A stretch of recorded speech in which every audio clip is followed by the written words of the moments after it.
Hello and welcome back to Heroes and Hooligans for our first episode of Gilded Destinies in over a month. What's been happening, guys? But we're back tonight, and we are ready for war. With me tonight, as always, I have Hooli playing Kakola Kundarak, Shen playing Jillian Rilka, It's Definitely Not Duke playing Reznor, and Dawn playing Zenlin.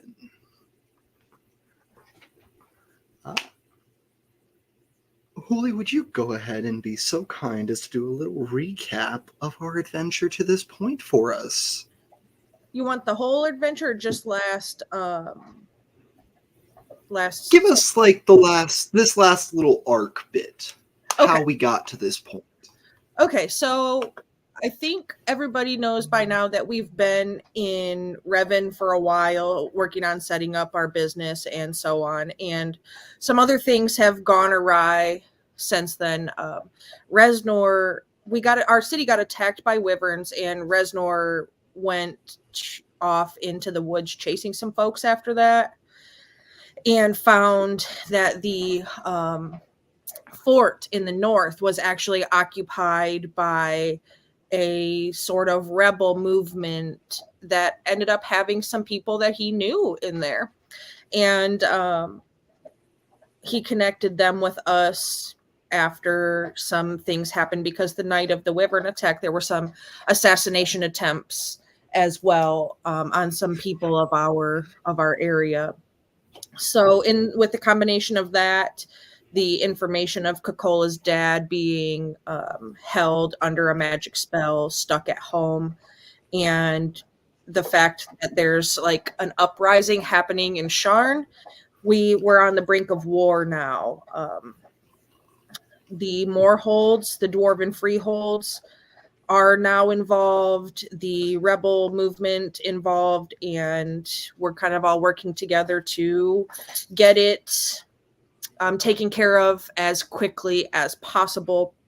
The rebels are wanting to move the whole, and rebels might not even be the right word for it. It's just what I'm going to call them, because I don't think we know an official name of their group or anything like that. So they're going to move the entire Undercity. I'm so sorry.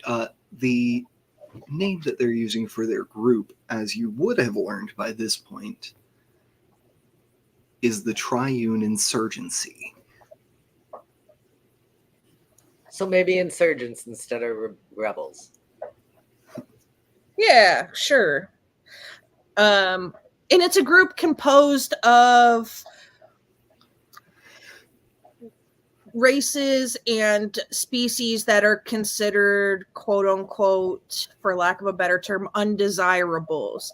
Shifters, orcs, goblins, those kind of people. The ones that really get the shit end of the stick about a majority of everything. So they're wanting to move the whole Undercity of Sharn out, and we're going to help them do that, as well as a Dwarven unit from the Moorholds is going to go in and do like a search and rescue for Kakola's dad. So the last session that we had, as we're kind of in the lull before the wars, Reznor is with his friend Rorin, and they're doing some investigating. Zenlin was with Yurtash doing some recon and so on. Jillian was working on a medical clinic just in case we needed that, and Kakola has been like focused on going to the Moorholds. So they went to the Moorholds last session. They went into the mountains, and there was like a lot of really neat architecture and things along like that. We ended up going to the council hall and dealing with like returning blood rubies, my grandfather saying the Iron Guts wanted to come back, and making a movement to go in and rescue my dad, as he named him the technical heir. We finally found out that my grandpa's name is Brutus, so that's an important piece of information in case any of you were wondering. Yurtash has his own like special group of people that work for him inside the insurgency, and they're called the Blood of Yurtash. And Reznor and Roran, when Yurtash was in the Undercity, decided to go searching his room because something about him seems off. And they found a sigil on the back of his mirror that was a hand with 6 fingers, and under his desk a necklace that matched. And Rez put that into the mirror, and it ended up being like a 2-way sort of talking mirror, and scared himself to death, probably wet his fur dealing with that whole situation. Zenlin confronted Yurtash about his involvement with the Wyverns and so on, and they sort of talked that out, lovers quarrel. And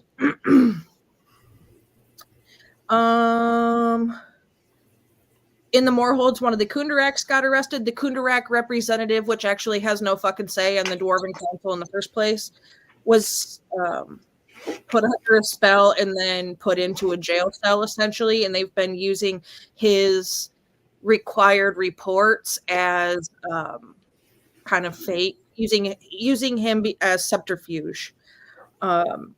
Iron Guts are re-elevated in the council, and the Warren Sharn passed a vote 7 out of 12.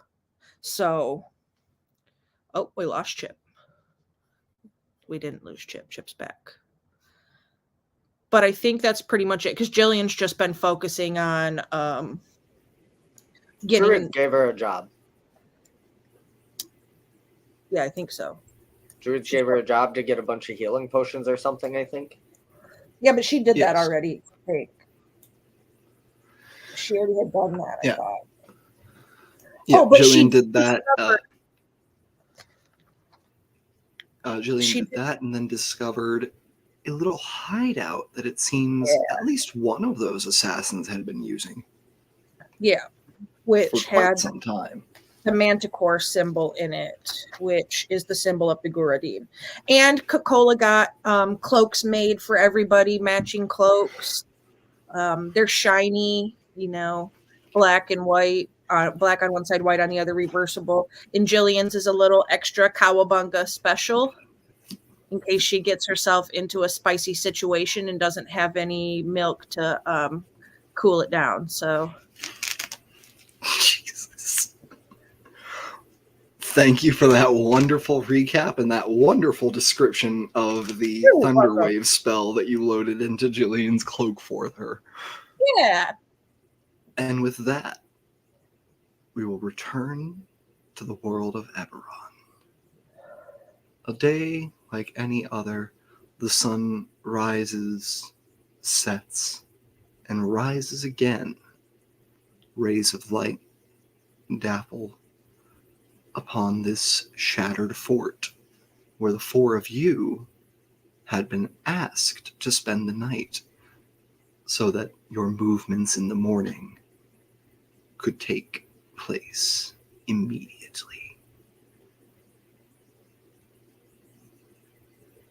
You're all awoken, each of you individually, by a goblin who comes to your room. And we're going to start with Zenlin. As you finish your evening meditation, or your nightly meditations, you feel a little hand grab your wrist. Hey, boss, it's go time. It's go time, boss. He just opens his eyes silently. Out of curiosity, DM, is Zenlin old enough? I don't know that if I put this down, that he started reliving his own memories, right? When elves meditate, they relive memories, and in theory they're reliving the memories of their past lives until a certain point when they start reliving their actual memories. I think at about Zenlin's about 35, if I remember correctly, right? That sounds about right. I think Zenlin has started to relive. It's not always, it's 65. 65. In that case, yes, I think Zenlin, you are starting to relive about your first 10 years of your life. Yeah, so he doesn't say much. He just opens his eyes and gets up, straps his glaive across his back, his component pouch with his vial like hanging next to it, purposefully turning it so that the symbol is like against his body and not displaying. And he'll just follow the goblin without saying a word. All right. So you've got the outer portion of your cloak as the darker portion. Yeah, over the shadow scale armor. Wonderful. You follow the goblin out, and we'll move over to Reznor. Reznor, you are bunked down in a room that you could smell when you first walked in. It had been resided in primarily by other shifters, but is now almost empty. Only yourself and Rorin remain. And you feel a little tug on your shirt.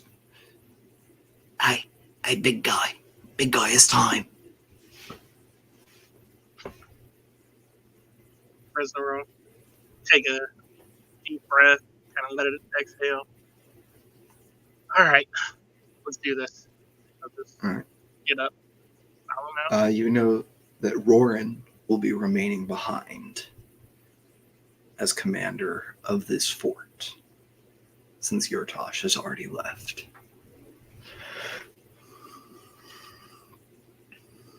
You see, she's sleeping peacefully, just 2 bunks over from you. All right. They want you in the main meeting room. He'll kind of look over at Roran for a minute, and then under his breath will say, "Well, I guess I won't be leaving a note like you did." And he'll leave without waking her. All right. Jillian, you've been set up in a room that you can tell was not originally meant as a sleeping area. There are paints splattered on the walls, little children's drawings on scrap pieces of paper,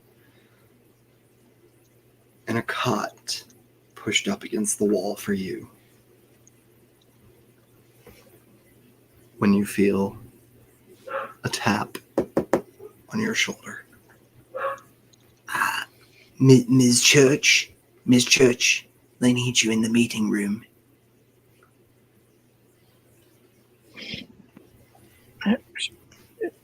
She'll thank him, and she'll she'll get her armor on, and she will put on her nice cloak with the shiny side out and head out. Yeah, shining and resplendent, you walk out of this room with one last look at the leavings of children and learning and joy, heading to the main meeting room. And Coca-Cola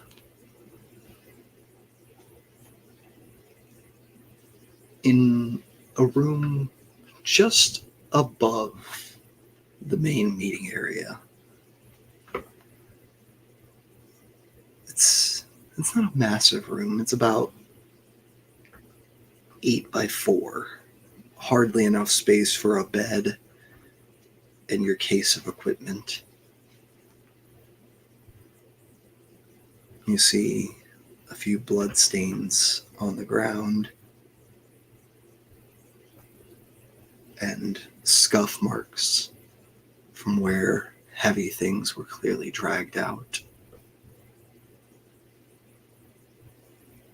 And so quickly it feels like you just closed your eyes after laying down to rest. A tug.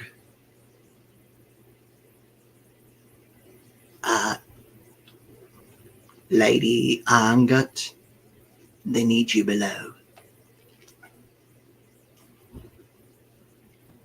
Does he talk when he tugs right away, or does he tug first then talk?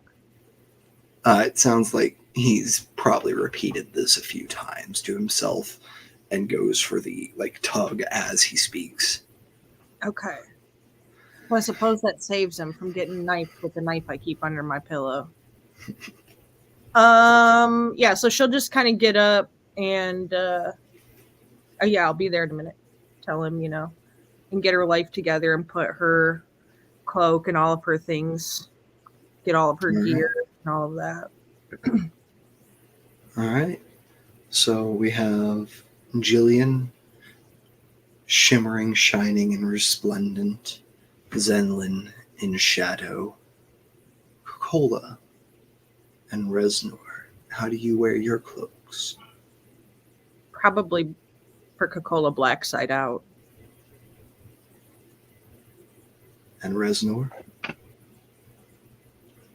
He would probably look for the first person he saw and wear it the same as them. All right. We'll go ahead and I'll just roll randomly here. We'll go 1 to 2 Coca-Cola, 3 to 4 Jillian, 5 to 6 Zen. That is a 3. Reznor, the first person of your party you see is Jillian. Yeah, And you step yeah, and as you step into the meeting hall, half shining with rainbow light shimmering through white thread and half shrouded in darkness, you see Zenlin, your mother's 2 representatives, here in the room.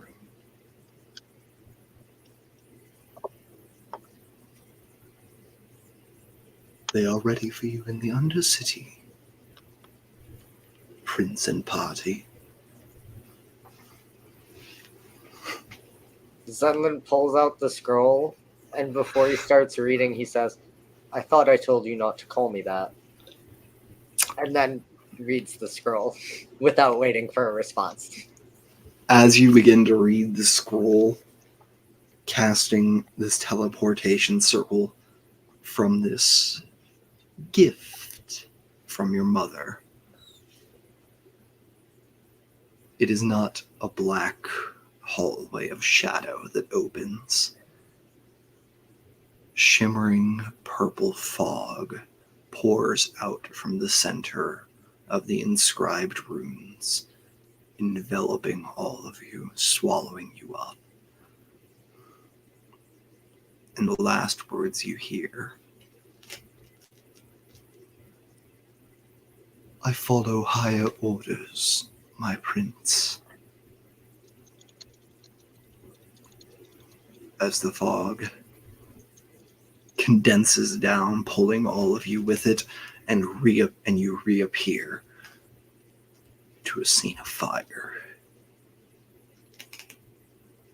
I guess we're late. Zenlin will start scanning to see your task. Does it look like we're in the Undercity on fire?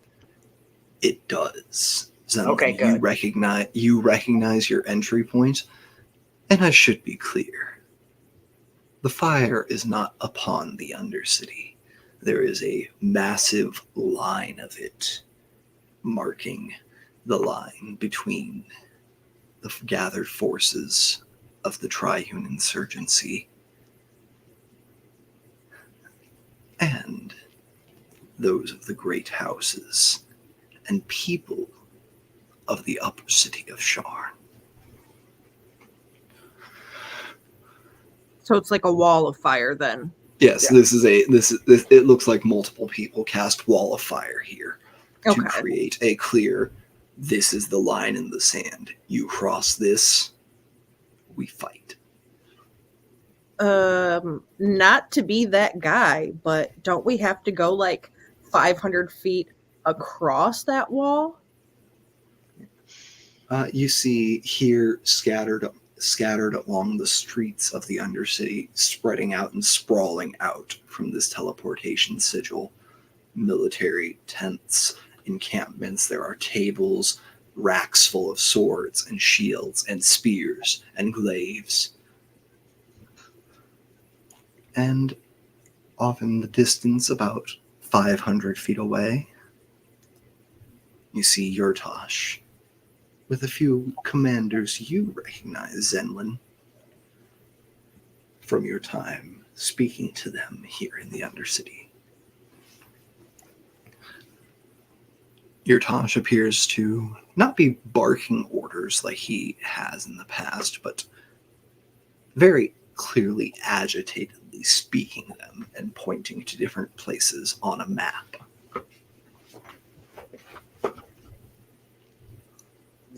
Zen will start walking that way. To be clear, you said that's 500 feet away. That's still like our side of the wall of fire. Yeah, still on your side of the wall. Just to give you a little bit more of the layout, the wall of fire is probably about a quarter mile from you guys. Oh, okay. It's cool. it just crosses the entire length Of the encampment. Undercity of the encampment. Yes. All right. I don't know how much longer our druids can hold that up. So we've got to get our men deployed. And he's not speaking to you. He's speaking to the others around him as you walk up. We've got to get our people deployed before we fall. That way we can push immediately when it comes down. And where do you want us? Oh, thank God. Are you all right with being being a hammer I send in to strike the anvil, so to speak? Where the fighting's hot, I hold you in reserve and then send you in. I don't see a better way to use us other than as a strike force. Wonderful. I'd thought about assigning each of you a squad, but I figure you probably work better together than you do leading others, yeah? Probably. I mean, if you wanted, we could probably, be the vanguard. We could probably make a healthy dent into any kind of line they hold to open up the ranks for them to follow. But if you'd rather keep us in reserves as a surprise when they make a mistake, I'm here for that too. Right. Well, I wouldn't mind putting you all on the offensive then, if you're down to be the vanguard. Could you do you feel confident you could get a ritual team through those lines? And he gestures. You see the fire sort of dip for a moment, and you can see on the other side of it about 600 masked soldiers of the houses. It looks like the vast majority of them are blade marks from all over the continent, with about 100 mixed troops from other houses. What do you guys think? Front and center, or hammering their weak points? I know Resno's got a bone to pick with some blade mark captain somewhere in that mass. Yeah, I have no doubt about that. And I mean, I guess it's probably, if we're going to trust anybody to get the group that needs moved, I would rather trust ourselves. That was kind of my thinking, and I don't know these men, so I don't know how many mages and stuff do you have here, Tash? Because we can, in theory, if we're charging at them and can see, and they're just holding a line, I'm fairly certain that between me and Jill and Resno slamming into them, we can open a pretty sizable hole fairly quickly. We've got a fair number of mages, but a lot of them have been assigned to the ritual teams, and those that haven't have been spending almost the past 4 days non-stop keeping the line up. That's fair. They're getting pretty tired. Spend the resource as much as you can until you don't need it anymore, right? So I don't know how much aid they'll be in combat, but they can still sling a few spells from the back lines. I think in my mind that further cements that we should be the vanguard. If most of your mages of any kind of repute are being reserving their strength for the ritual, it would make sense to send me, who may be one of the stronger mages not assisting in that ritual, to open up the front lines. All right. Sounds like a plan. Rekosh, meet your new captain. And he gestures to a squad of about 6 individuals that you can see, made up of 3 orcs, 2 gnolls, and a halfling. Though neither Lightfoot nor marked nor stout. This halfling's skin is dried, fissured, It's and gray. a ghost wise. I love these guys. Looks up. So you're the new squad leader, eh? Breckish, pleasure to meet you. You as well? Zenlin is notably awkward at having military rank in this situation. And you see as he holds his hand up to shake before you reach for it, it is trembling. And you look, it's not just the hand, it's the entire upper body is shaking. Are you good, man? Oh, yes, I'm just full of energy, ready for the fight. And this is the halfling named Breckish? Yes. So, what can you tell me about this squad? Well, we've got the muscle there that's going to carry the components I need. There's Aul, A-U-L, Gar, G-A-R-R, and Tim. Good old Tim. And all of you are the ritual casters? That will be me. But they've got the components that I need to really solidify things, to mark the line of where we're pulling. All right. So my plan and goal is for Jillian. What kind of destructive magic do you have today? Do you have like that big beam of moonlight you usually have? No, I don't have moonbeam anymore. But I do have Thunder Wave that I can use once. Okay, that can definitely create some space if we get you in the middle of them. That's for emergencies only, Jillian. Only for when the going gets tough. That's totally all right. I should. Rakesh looks up at you. I don't think the going's going to get more tough than today. Mm. Which reminds me, Jillian is going to cast Aid on the Broken Crown. Yes. So on Coca-Cola, she's going to, I'm going to cast that let's cast that at 3rd level. What is that, 15? That would be Yes. plus 10. Oh, wait, let me see. Yeah, 2nd level is 5.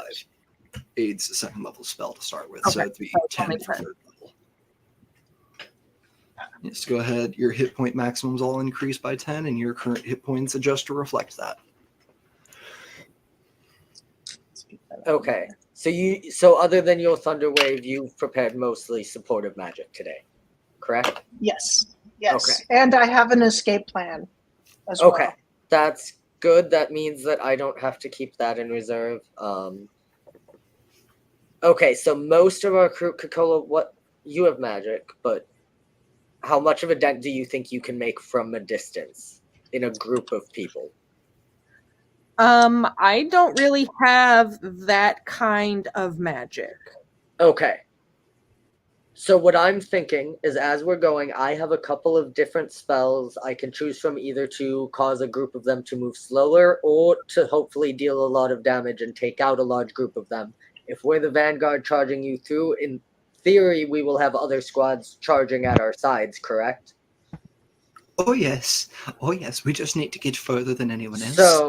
So in theory, maybe blowing. The real challenge won't be getting there.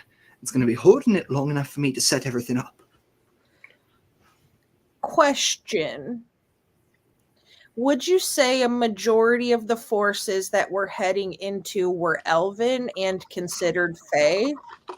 No, none of the forces you're going into would be considered Fey. Annoying. Wait, what? That's usually a good thing. Well, elves aren't considered Fey. One of the things that I'm able to do when we're talking about holding is like a sort of barrier, but it's only really effective against celestials, elementals, fey, fiends, or undead. Okay. So none of those are a thing, then Yeah. I don't have any big hold the line magics. That's not what I'm really set up for.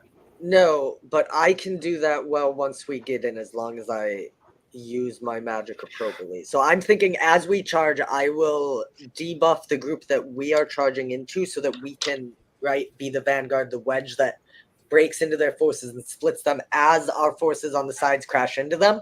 And once we are there, I have at least one or two different spells that I could use to shore off at least one entryway so we have less to watch.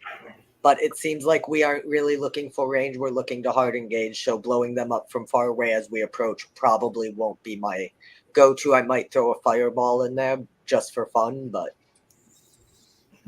Well, you know what they say.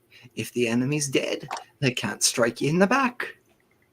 I agree. Death is the best type of crowd control. We're going to get along just fine, aren't we? See, you've brought a big one of your own. Oh, he's not mine. Oh, Resnor's ours. Reznor is his own.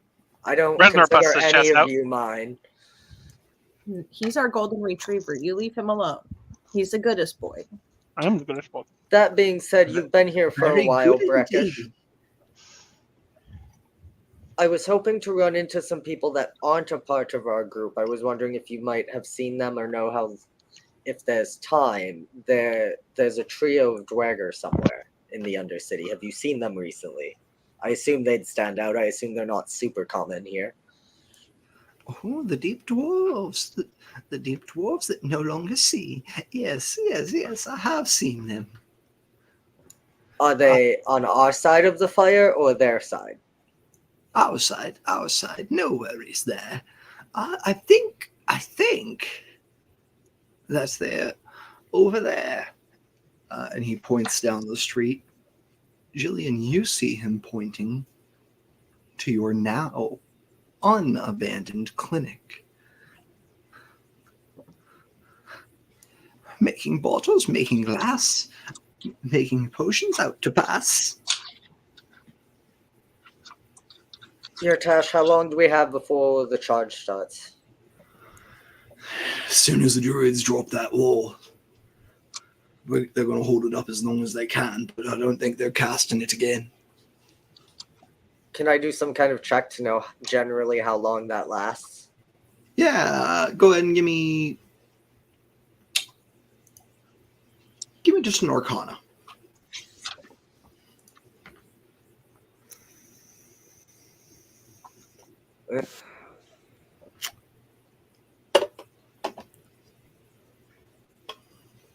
I'll say you can get a help action from your Tosh as well. Oh, okay. That definitely helps. It makes it 21. 21. You're looking at this wall of fire, and you're seeing that it is layered.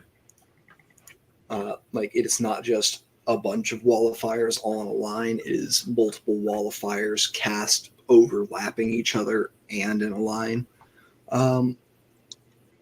looking at the energies of the flames, you think you've probably got about 10 to 20 minutes until this drops. Okay. That's perfect. Jill, can you come with me, or all of you? I guess I don't. Breckish, you and the others can stay here if you want. There's just a private thing I wanted to take care of first. Last piece of Yeah, Jill will go with you.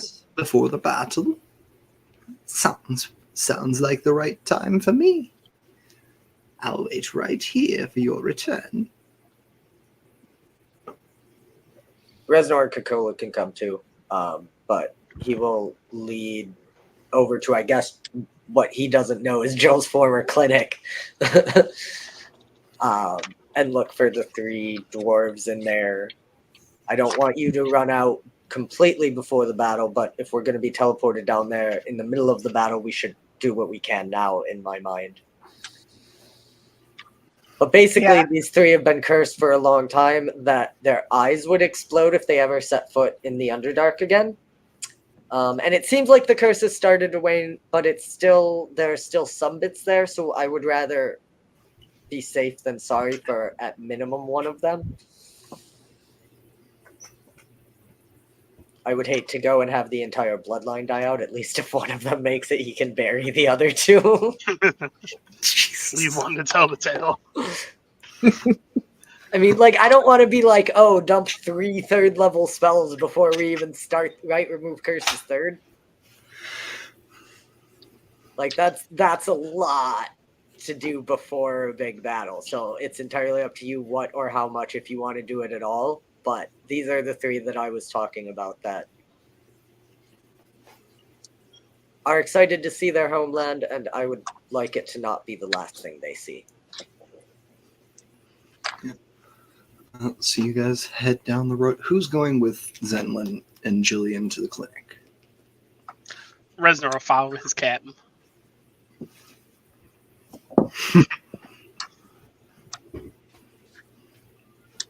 You coming, All right. Coca-Cola? Yeah, of course, always. All right, so the 4 of you walk down a very familiar road for 2 of you. Jillian, walking down these streets, you can see just from the outside that many of these buildings have been gutted. The insides, like the furniture, the wood paneling, everything has been ripped out of these buildings and is being used to build weapons of war. You can see candelabras that have been melted down to make swords. Wood being fashioned into spears and javelins and arrow shafts and clubs. And as you approach the clinic, you can see through the shattered glass windows that it has received much the same treatment. And there is a massive wood stone-banked fire burning in the middle.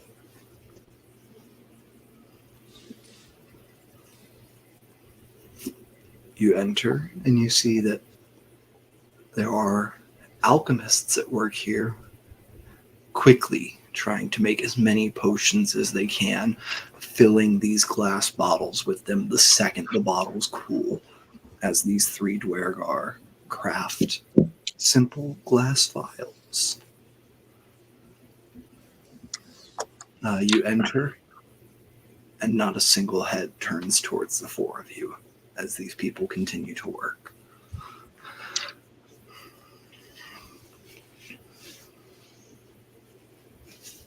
You're kind of leading the pack here, Zen. So Do I see the 3 Dweger anywhere in here?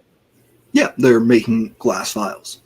Okay, cool. Then yeah, Zenlin will just kind of say over here and start walking up to the 3 gray dwarves. Yeah, they are right next to that big fire pit I described, right in the center. And one of them... Right.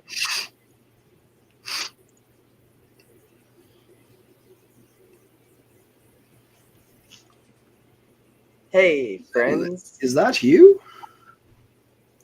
Aye, today's the day. Play. Oh, yes, today is the day. I brought a friend that I'm not sure, but might be able to help with your and your siblings' condition. This is my friend Jillian. Jillian, I don't think they can see you right now, but they can smell you if you hold out your hand. she'll hold out her hand, but she'll curl in her fingers because she likes her fingers. You see they all lean over and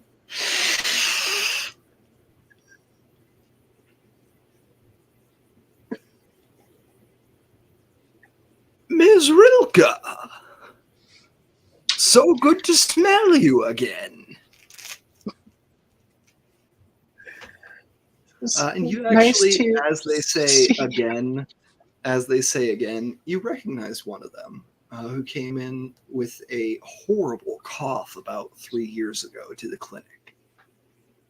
I think at that time you told them that you could potentially treat the blindness, but you had a supervisor down here who pointed out they couldn't afford it.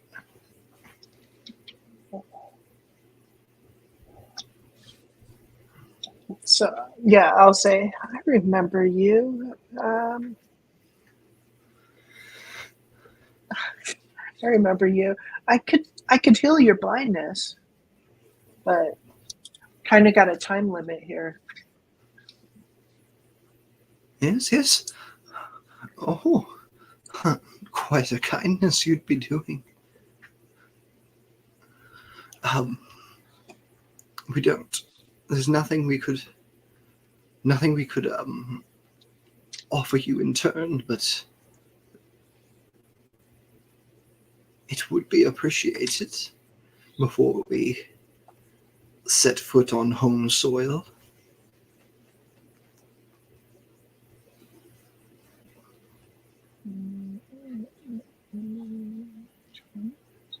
And you see one of the ones standing to the side looks up at you. You really heal us out of the goodness of your heart? I do what I can, and sometimes things don't work out, but most of the time they do. I mean, it's just how it goes sometimes.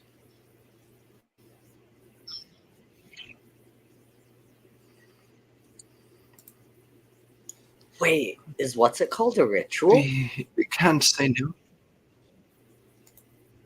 Remove curse? No, I do not believe so.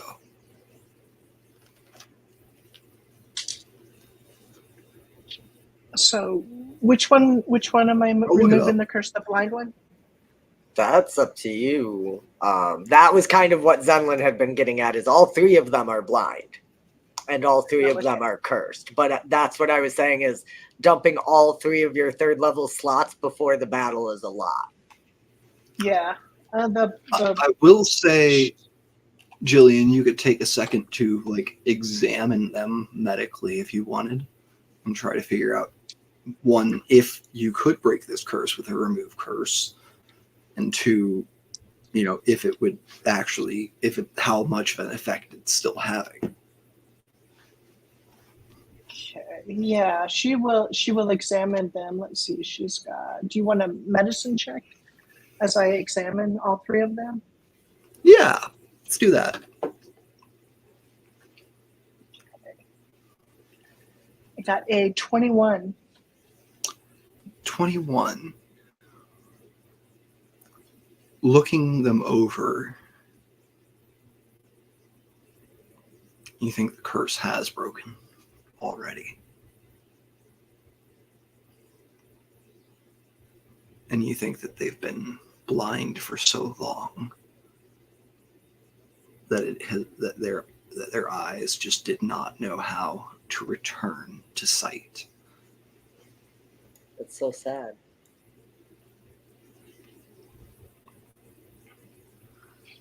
That perhaps when the curse broke, they, being glassblowers, were looking at the fire, and the bright light of it blinded them in that instant, going from nothingness for centuries to such a bright light in a second.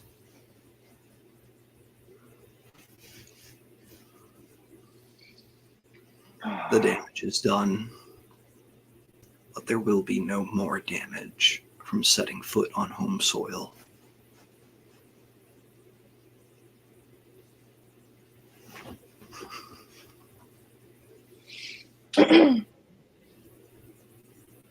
Now, I will say there are spells to cure blindness specifically. Just remove curse would not apply. Is that, what's it called? Greater? I think it's greater restoration, yes. Which I think is 7th level. I want to say it's like 5th. You might be right.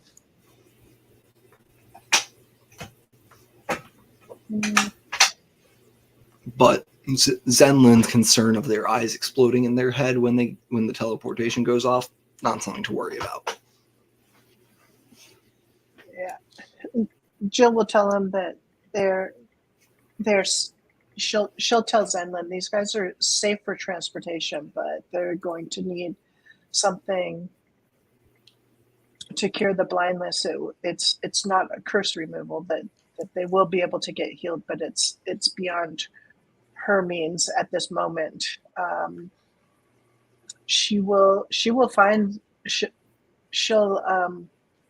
see if she can refer them to someone that can do the greater restoration. Zenlin will just, as she's doing this, he'll be like, hey, Jill, in less than an hour they're going to be in the Underdark. I don't know that they're going to be able to go and meet any of these referrals. Yeah, you're going through your list of like, who would I have referred somebody to if they could afford it? Well, But well, wait a minute. Isn't the clinic getting transported too? The clinic is in the Undercity bounds. Does Jillian not have maybe a good friend at the clinic who might be able to fix it when they're not in house rules? I don't think they live I will here. remind you guys, the clinic has been closed down since Jillian left. Was reopened by somebody else, and then that guy got ran out during Wild Night. Oh yeah, that's fair. He was a house guy. Yeah. Yeah. Okay, Well, and I think Good help is so hard to find. No, I'll say the guy who reopened it wasn't even a house guy. You heard he was basically like a snake oil salesman. Ooh.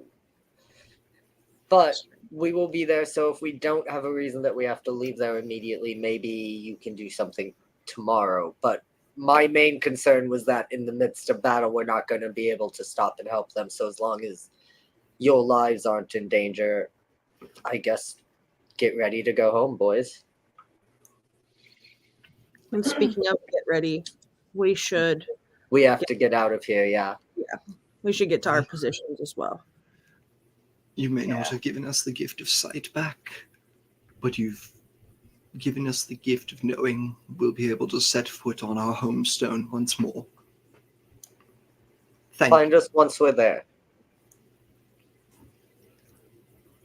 I'm sure you'll be very easy to find, heroes of the great battle and all.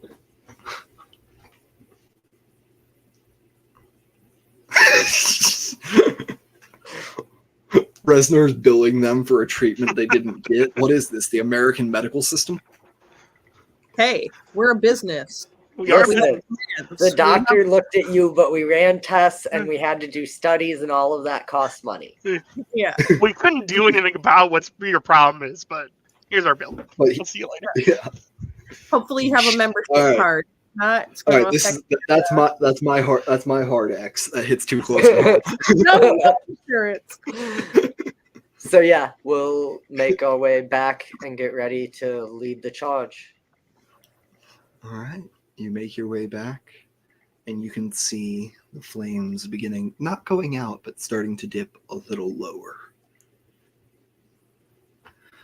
All right, I just heard from the druids. I've got maybe 5 minutes. If you got any last minute preparations, now's the time. Jill, if you have any If pre-battle there's any magic, buff spells you now. want to cast them now. That's what I was just- She gave us aid. Yeah, we have Yeah. aid. Yeah, What does aid do again? Is that the Plus max 10 HP? HP. yeah, the Okay. plus 10 max HP. Oh, max Okay. HP, not temp. I Yeah. knew that. I knew that. And she wanted to cast something else. You're muted, buddy. Yeah, Jill, you're muted. Death ward on myself. Hell yeah. You know, if we had really planned, we would have had a hero's feast for breakfast. Hmm. I'll allow you, if Jillian has Hero's Feast, to retroactively have decided to cast Hero's Feast and had breakfast before you left. I don't think that's something you have currently, do you? Not prepared currently, I don't think. Okay, Yeah. then yeah, never mind.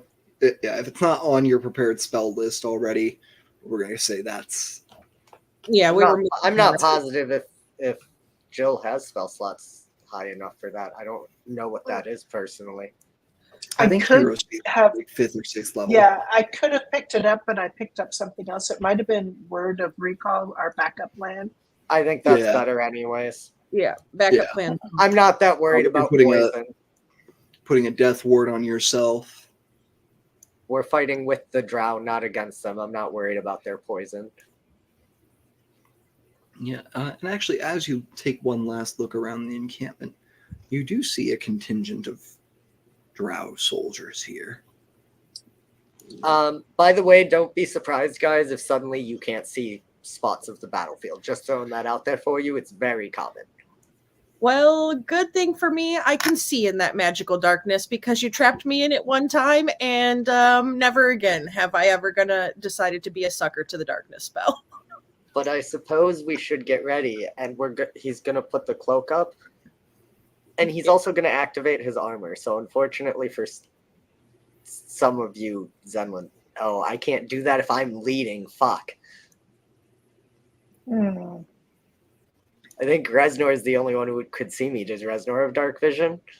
I do have dark vision. Ooh, I lied. Never mind. I will not activate my armor yet. Yeah, I've got double sight. Well, it's so I only can- if it's using the dark vision to see you, to be clear.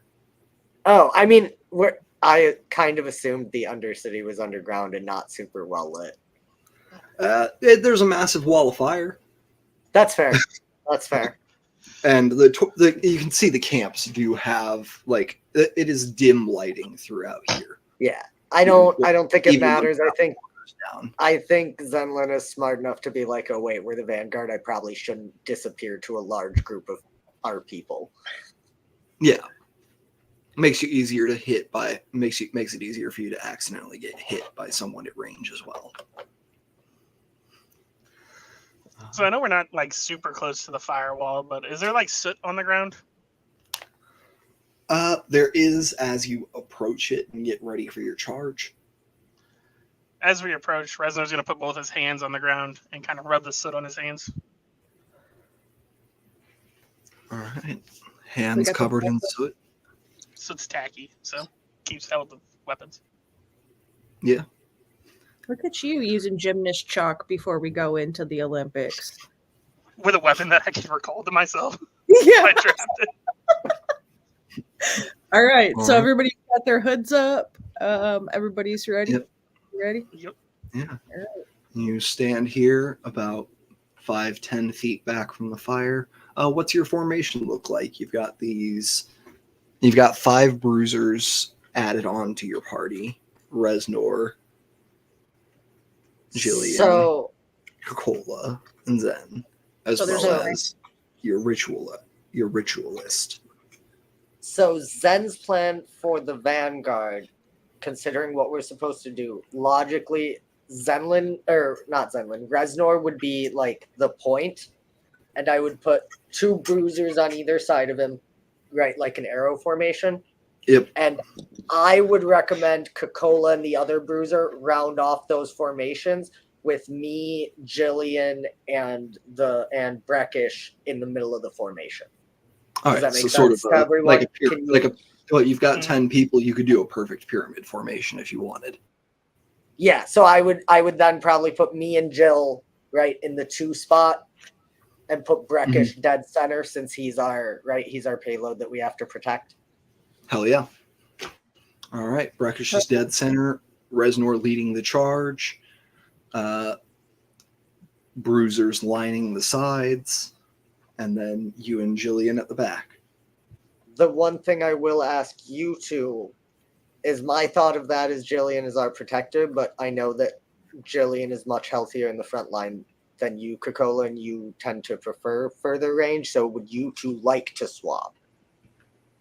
No, I'm okay with putting Breck in the middle, Rez at the point, and like, so if we have the perfect 10 pyramid with the 4 line in the back, my thought was you and Jill are in 2 and 3 in the 4 in the back, and then Cola will just take a side space because one of those. Yeah, she'll be and then the last. Coca-Cola will be like left corner of the pyramid. And then the 5th bruiser would be the right corner of the pyramid. Then we would have 2 bruisers, Breckish right in front between me and Jill, and then Reznor is right in front of Breckish. Yeah, he's line 3, spot 2. Breckish is the 8 ball. Yeah, yep, pretty much. Gotcha. All right. Okay. I got it written down so that way we go too. And you see the wall of fire fall. No embers, nothing left as this magical fire dismisses. And you hear from your side, "Forward!" Everyone, please go ahead and roll me initiatives.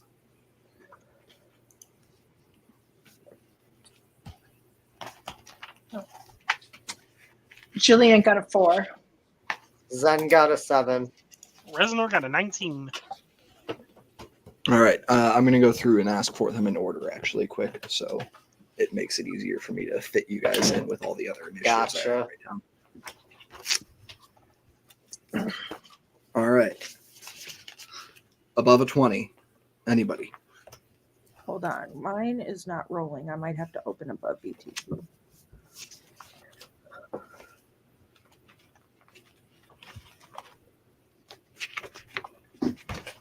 Trip's got to go old school since we're not on above BTT and keep initiative on paper. That's what I do anyways, even when I do use BTT. I just prefer it. I used to do index cards. Each of my players would fill it out and I'd put it on my DM screen. So that was initiative order, and then I could just put them to the back and roll it over. All right. Above a 20. Anybody? No. 19 to 15. Reznor. All right. 14 to 10. I have a 12.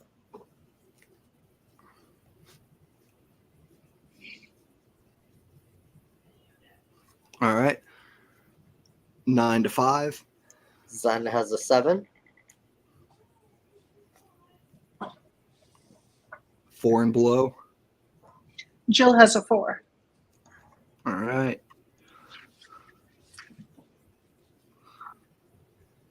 All right.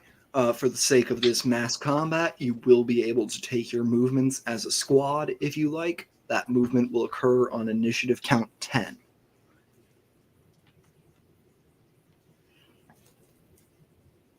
Okay.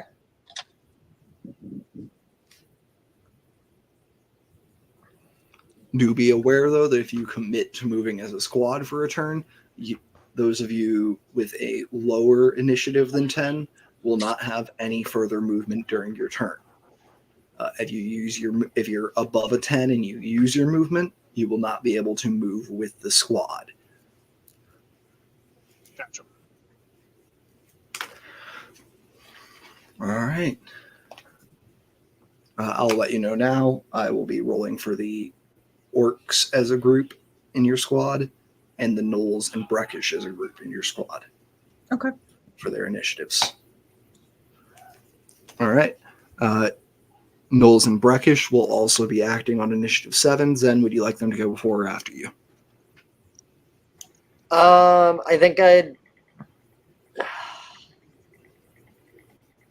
want to say after so that I can tell them to do things like just talking if I need to, but then if I need them to do something before I go, I guess I can always hold my action then.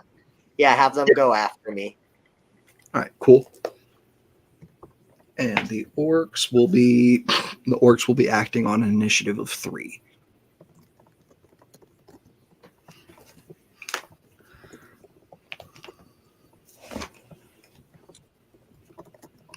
All right. And we will begin.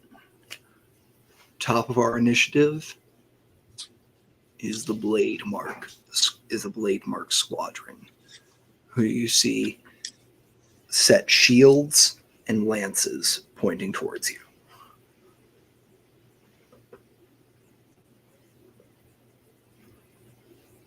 Looks like a squadron of about 10.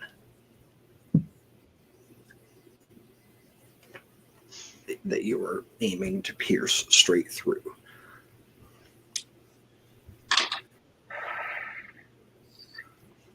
Breckish calls out to the rest of you. All right, our point is 500 feet that way. We've just got to make it there, okay? If we can get there, we've got them. We just got to hold that point once we get there, okay? They're just right. And you're looking out 500 feet is about 3/4 of the way through their column of forces that is situated here in the Undercity. Awesome.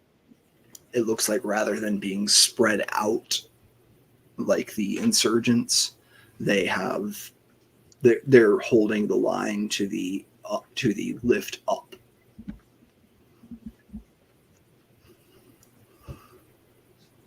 Did you mention how far away the front of the line is? It's about 60 feet back from this wall of fire. Okay, cool.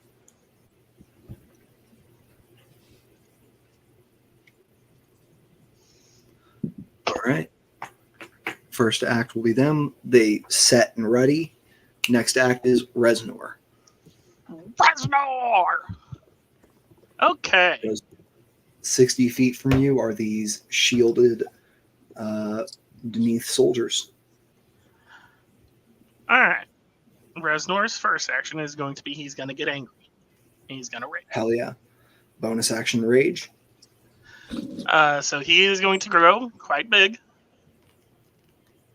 And I'm just making sure with the group that we are okay with Reznor moving on his own.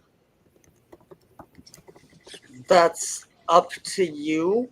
I don't know what your movement speed is. In my brain, if you dash, I don't think you get to attack anyways. And I think you need to dash to get to them. Can you move 60 feet? I can throw my axe. I don't need to dash to get to them. That's true. But Yep. but I guess what I'm saying is if you're going to just take your normal movement anyways, it might be better to just stick with us since you're not like dashing. Okay. Yeah, until we break the line. Yeah, Okay. and you can ready an action to make an attack with your axe after the move. Yeah, like when you're in range. I don't know off the top of my head what the range is on your axe. Is it 20-60? That's what I was just double checking. Yep, it's 2060. Okay. I will let you know that as a group, if you're moving and you're taking actions, your group movement will be 35 around. That's a buff for some members. That is a buff for some members.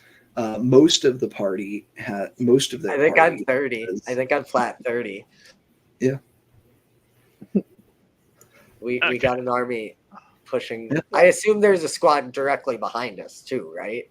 There is a basically conglomerate. There is essentially a platoon / battalion / whatever the correct size. Yeah. I just wanted to make sure I wasn't wrong that like it went further than just a line across. That Yes. we also had ranks back. Yes, there are ranks back, and they are filled out to the side. You're a triangle leading a line about 3 squads deep and wide.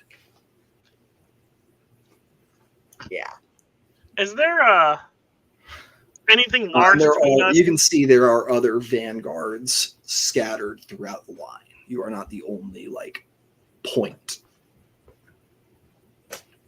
Gotcha. Yeah, I'll first just call that I'm going to make my axe lightning. Hell yeah. And then I'm going to hold my action until we get to the one. Cool.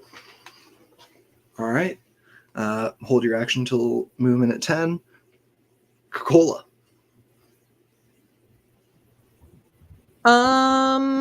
So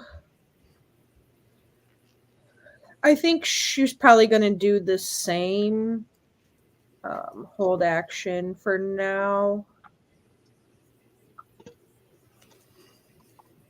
Just because I don't want to burn the spell slot until I absolutely need it. So same, I'll just move with the group and hold action if anything comes into range of us. All right. As you hold and get ready, it's time for your squad to move. As all along the line, you hear closing hands, shields, shouts, people calling out, "Fight us like men! Don't hide behind your shields!"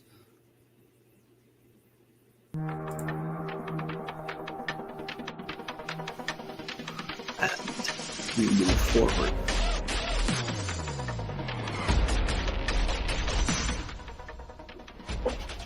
As you move forward, you move 35 feet forward. You are now 25 feet from your enemies. Do either of you want to use your held actions? I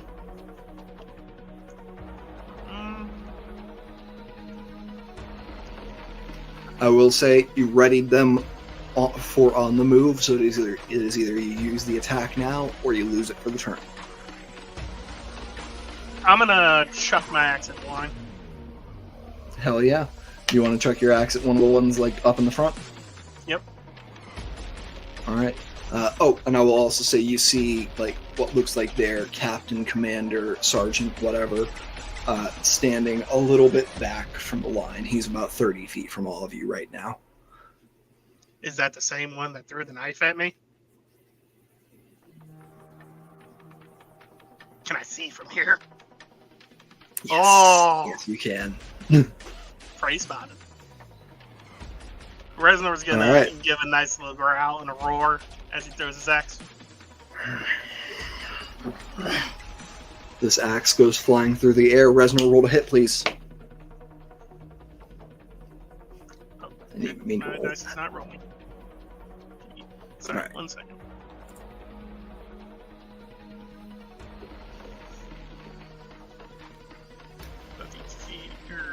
Medion is not working with me right now.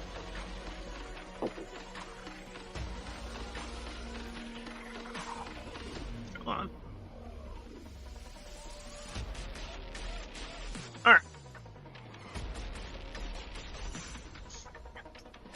There we go. That's 13. 13 will not hit. As your axe zips back to your hand, you want to take your extra attack on the same guy? Yep. Alright, go ahead and roll to hit as your axe goes flying out again to break their line. 18. 18 exactly hits this unshielded commander. Go ahead and give me some damage, Resnor. So that's 9 plus 3. So 12 lightning damage. 12 lightning damage? Hell yeah. You see your axe strikes, wreathed in electricity.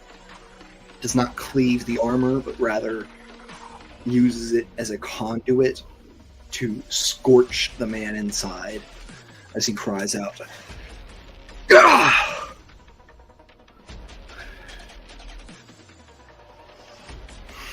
I know that axe.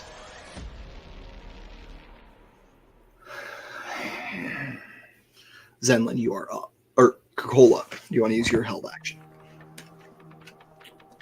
Yes, and I can use Eldritch Blast as my held action, right? Yes. Okay. So I've got 24 to hit. 24. Who are you targeting? I'm Shield aiming all or- three at the captain. That same captain. I'm sorry, what was that? I'm going to aim Targeting all captain. That'll hit. three. Okay. 24 will hit. Do you want me to roll 3 separate to hit or just the one? 3 separate hits.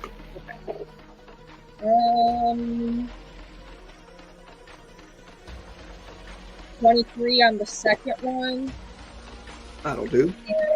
21 on the third. All right, those all hit. Okay, so let me roll your damage. My thing isn't working for some reason. D&D Beyond. That's okay. It seems like D&D Beyond is struggling tonight, so if y'all want to all use physical dice, that's fine.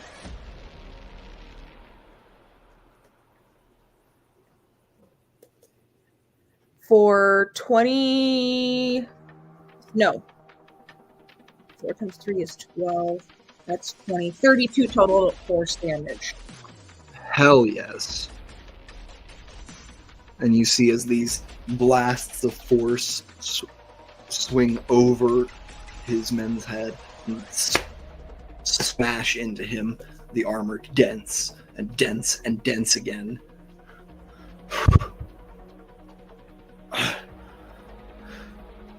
Not today. Not today. Zenlin. Zenlin is going to move with the pack, and he's going to use his action to cast Blade Ward. He waves his hand, and like this black, shadowy, faded black energy just kind of hovers around him. And then he's going to spend 2 sorcery points to quicken a slow spell, 40-foot cube centered on the commander. Hell yes. I am going to need, I believe, their dex saves.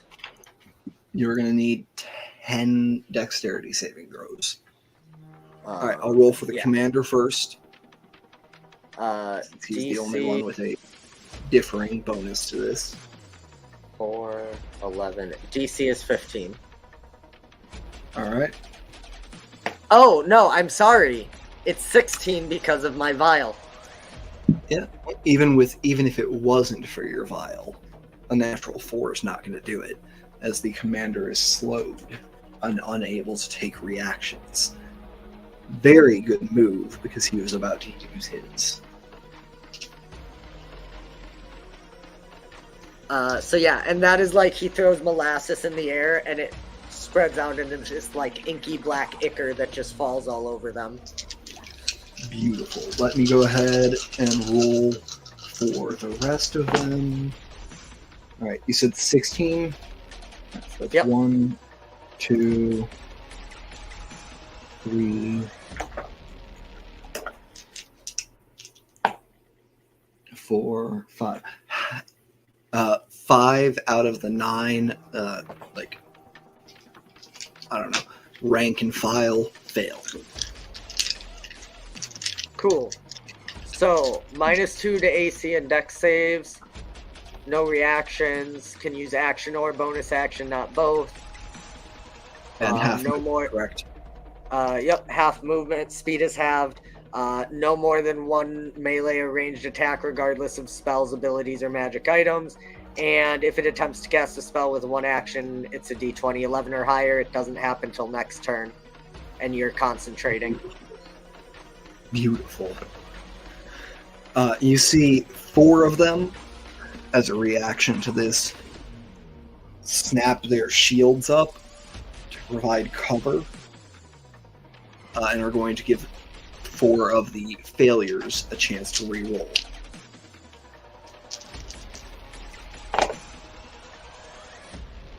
Only 1 succeeds. So you still got 4 of them slowed, plus the commander. Yep. And that's his first turn. Beautiful. Jillian, you are up. Jill is going to cast Bless on the party. Hell yes. What level are you casting that at, so you can hit everybody? Level 2 gets three people, so that would get Kokola, Resnor, and Zenlin. I thought level 2 got 4. It starts at 3, it says up to 3 creatures. Right, look lower where it says that's when the you base use a level. higher spell slot. Oh, Yeah, okay. so- All right. Yeah. So level 2 would get all 4 of you. It would not get any of the newly added members of your squad. Okay. All right. All right, so the 4 of you are blessed, aided. Jill is death warded. Any bonus actions from Jillian?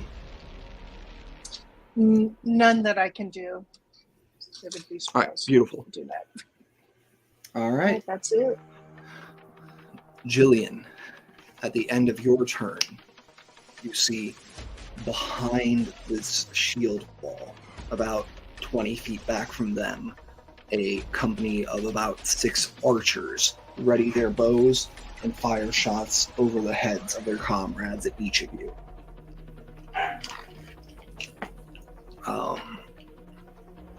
They're going to fire at the 6 bruisers, so the 5 orcs, gnolls, and Reznor. So Reznor, here's for you. Does a 15 hit? Yes. Oh no, it does Alright. not. Sorry. All right, cool.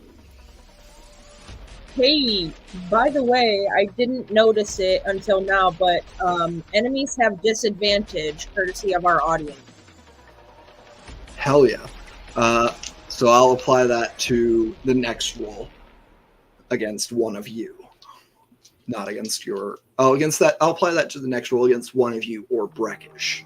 Not Okay. against your bruisers. Unless you want me to use it for your bruisers.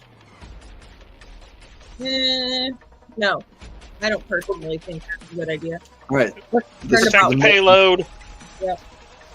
All right, this is for the gnolls. 1 gnoll gets hit and takes 9 damage.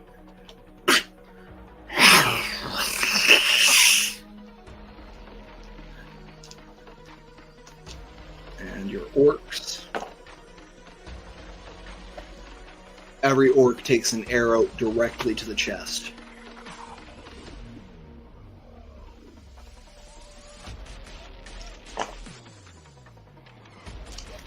Does not look like they're bloodied in any way, but it does look like a significant hit to each of them.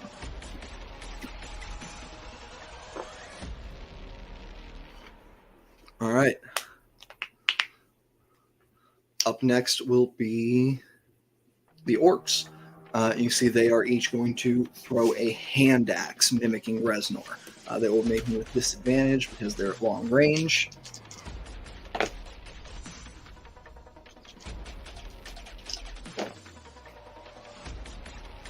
Damn, that disadvantage lost y'all in that 20. But one of those does hit. And they're going for the rank and file. Oh, I'm sorry. The rank and file has -2 HC. -2 AC. All 3 of those hit.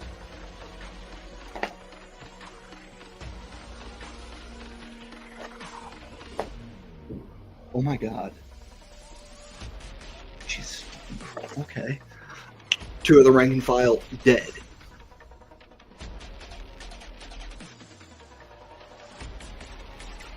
Alright. And then we will go back to the top of our order with the Deneath soldiers. Forward! And they are going to charge to meet you. The 4 who are slowed cannot quite make it. Zen yells to hold formation. Alright. The 5 who are not slowed do make it up, and they're going to take... 2 of them are going to take attacks on Reznor, and 2 of them are going to take attack on the gnolls directly behind him. 1 is going to loop wide and try to come at an orc on the side. Reznor, this is you first. That's a natural 20. I guess that hits. Wait, but enemy has disadvantage, no? Oh, you're correct. That's a miss. Yeah. All right, second attack on Reznor. That will hit. I'm assuming. I'm assuming a dirty 20 hits Reznor. I don't know if your AC's gone up. No. It hits. Oh, thank you for the reminder that we're down to 8 now. I'll say they killed one slow. No, two of them only hit because they hit the slowed people. They killed 2 of the slowed ones.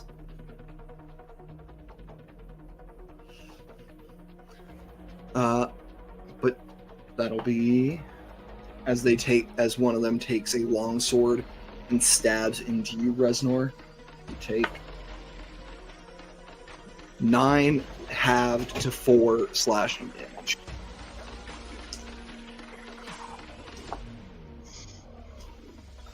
Attacks on the gnolls. Both miss. And attack on the orc. Hits.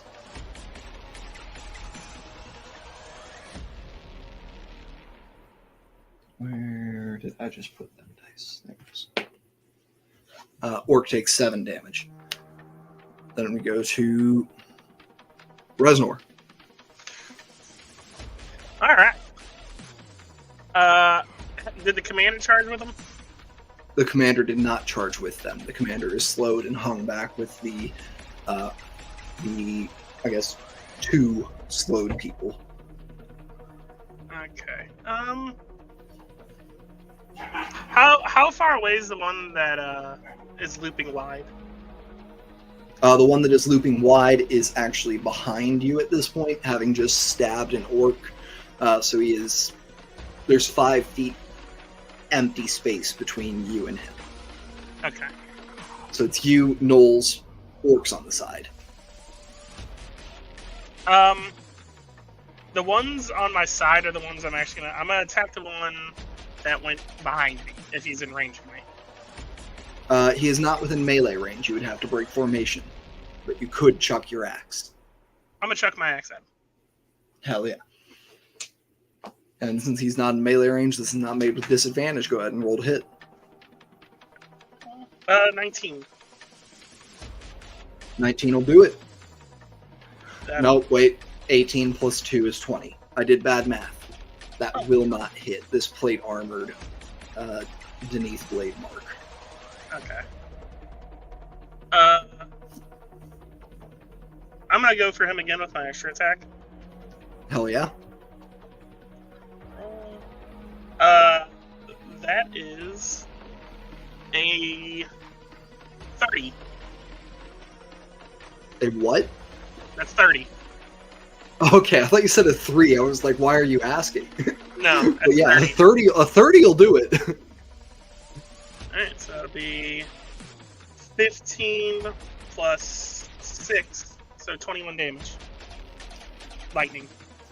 Dead. And with my bonus action, I want to reach down and grab the guy that stabbed me by the head and use Mighty Impel to throw him back at the commander. Beautiful. Go ahead and roll to hit. I'm going to say you're rolling with disadvantage because this guy is definitely not a ranged weapon. Mighty Impel is a saving throw on them. Oh, okay. DC Gorgeous. 17. Gorgeous. What kind of saving throw is that? I believe strength. Okay. And is that for the one you're throwing or the one you're throwing him at? An unwilling creature must succeed on a strength saving throw DC 17. Okay. So in order to throw him, he has to fail this strength saving throw, which Yes. is fairly likely. He only adds a 4 to this. And on a 12 on the die, he fails. I'm gonna grab him by the head and I'm gonna stare the commander down and I'll yell at him, "I'm the monster you warned your children about," and throw the guy at him. Okay, this is where I am going to need an attack roll with disadvantage to hit the commander with him. If you hit, you will be doing some damage. Is the commander out of 30 feet range? The commander is currently 25 feet from you. Okay. Because you moved So 35 up. what is it? Just D20 with my strength mod? D20 plus strength. We'll even give you proficiency. Okay, so D20 plus strength. So I would add 9 to this, looks like. Yep. That'll be a 28. And that's with disadvantage? Oh, disadvantage, sorry. Disadvantage. Oh, wait, no, your range is 30. Your range is 30. Ignore me. No, that hits. That hits. Sometimes you gotta beat somebody with somebody else. Go ahead and give me a D6. I have Plus your strength. that. 5, so 9. Is rage only melee or is it strength? It's melee. Rage would normally only be melee, but Reznor gets to add add rage to thrown weapon attacks. Oh, you. Haha. So that's plus 3. So that would be 4 plus 5, 9. So 12. 12. You grab this soldier who struck you by the head and throw him at his commander. What I'm going to ask you, Reznor, is do you want to damage the soldier as well? Yeah. Or just the commander? Alright, if you want to damage the soldier, we are going to split that damage between the two of them, so they each take 6. Okay. That was definitely much more just an ego move than it was to do Yeah. Go ahead, give me a free intimidation check, Reznor. Oh, intimidation. D7. 18. 18. You cry out, I am the monster that you were warned about. As you throw a man at another man, connect, hurt them both, and you see the rank of archers behind them become demoralized. They will take a -2 to all their attacks.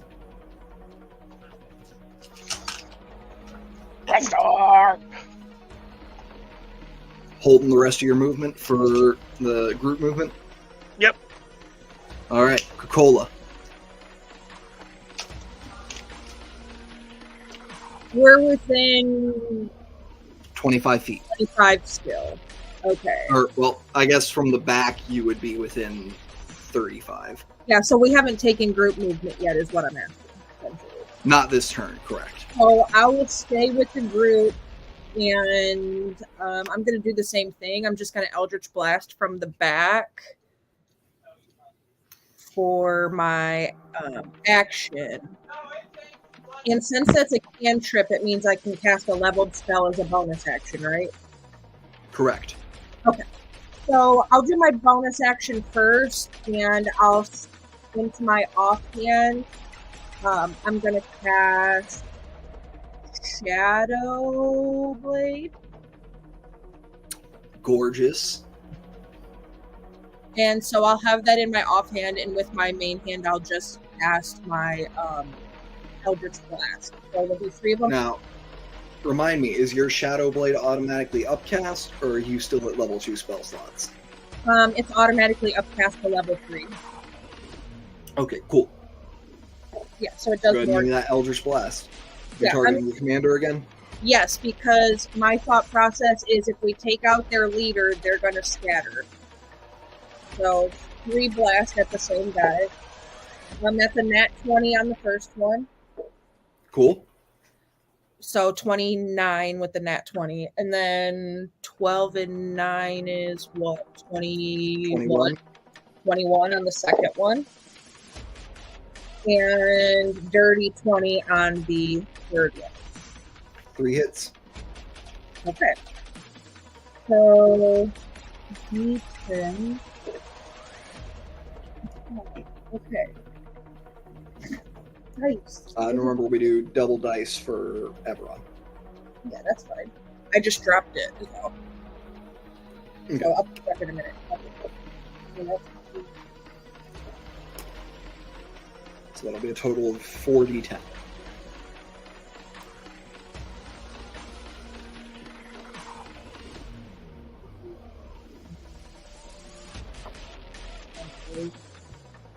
roll.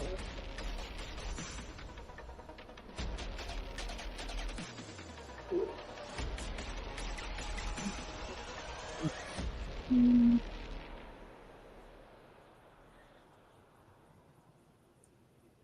41 damage. 41 damage. Yeah. You can see this commander on his last breath.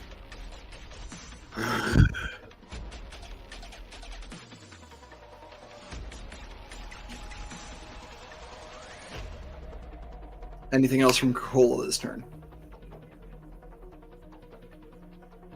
I'm going to take that as a no. And we'll move down the line to your squad movement. Alright, we're going to move down to your squad movement. Zenlin or Jill, is either of you choosing not to move with the squad? Nope, I'm going with him. Okay, cool. All moving with the squad. Alright, then we go to Zenlin. So when you said he takes his last breath, did you mean he's like on his last breath, or did he go he's down? on his last breath. Okay. Like Zenlin, I said, the army sprawls out behind him. There's those archers 10 feet back, and then there is the massed forces. that was my next question, was going to be, is there more ranks behind the archers? Perfect. Zenlin's going to cast Cloud Kill on the archers. It's a 20-foot radius sphere. And the fog, it's fog. It spreads around corners, and it moves 10 feet away from me at the start of each of my turns, rolling along the surface of the ground. So it will continue pushing back, essentially, hopefully clearing a line. 13 on a fail, 6 on a pass on this first one. All right. God, I wish for my sake you hadn't removed this commander's reactions.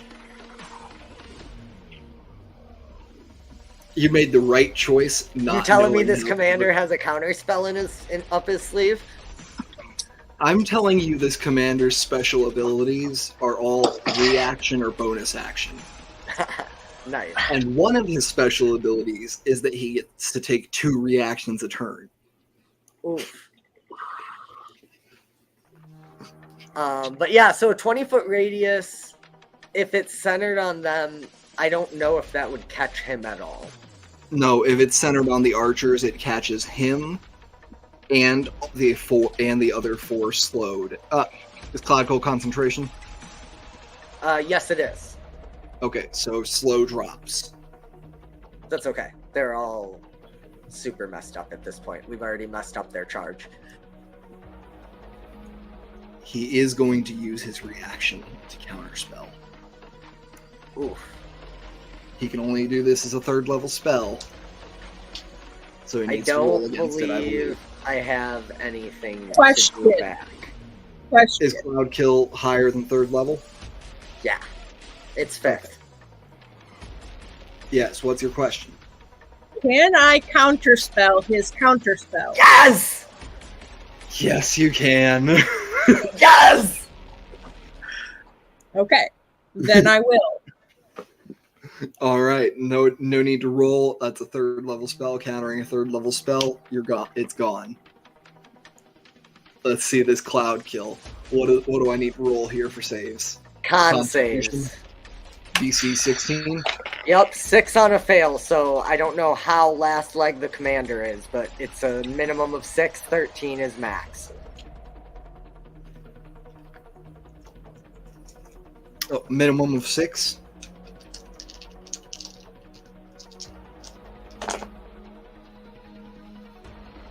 That's 1, 2, 3, 4, 5.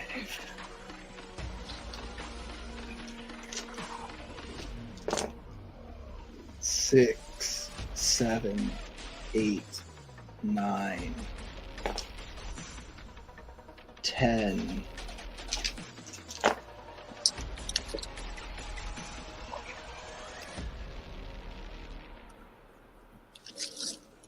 Zenlin, at a total of 15 failures from this crowd, including the commander. It hit 15, How did does it it- not? 10 archers plus 4 plus the commander? Plus some of the crowd behind the archers. Oh, okay. What does it look like as this commander chokes to death on your cloud kill? I mean, everything Zenlin has is tinged with shadows, because that is integral to his being. So it's this like dark black fog with these like inky black tendrils mixed through it. If you've ever seen like video game like poison fog, there's always like those lines of like yellow. It's like that, except those lines are black. And I imagine that someone who fails like the black tendrils like grasp onto them and start choking them, being that Cloud Kill doesn't care if you choose not to breathe or if you don't need to breathe. Correct. As the fog wraps around his throat, having just spoken the words to this counterspell, it is able to gain purchase in his mouth, reach down, and he is unable to even expel his last breath past it. As he and 2 of his men fall over dead. That's Zen's turn, and then, yeah, like I said, it'll move 10 feet back, and basically whenever a creature enters the fog or starts its turn there, it makes a save and takes damage. Moves back at the start of your turn, correct? Correct, 10 feet. All right. These archers are all immediately about to start their turn there.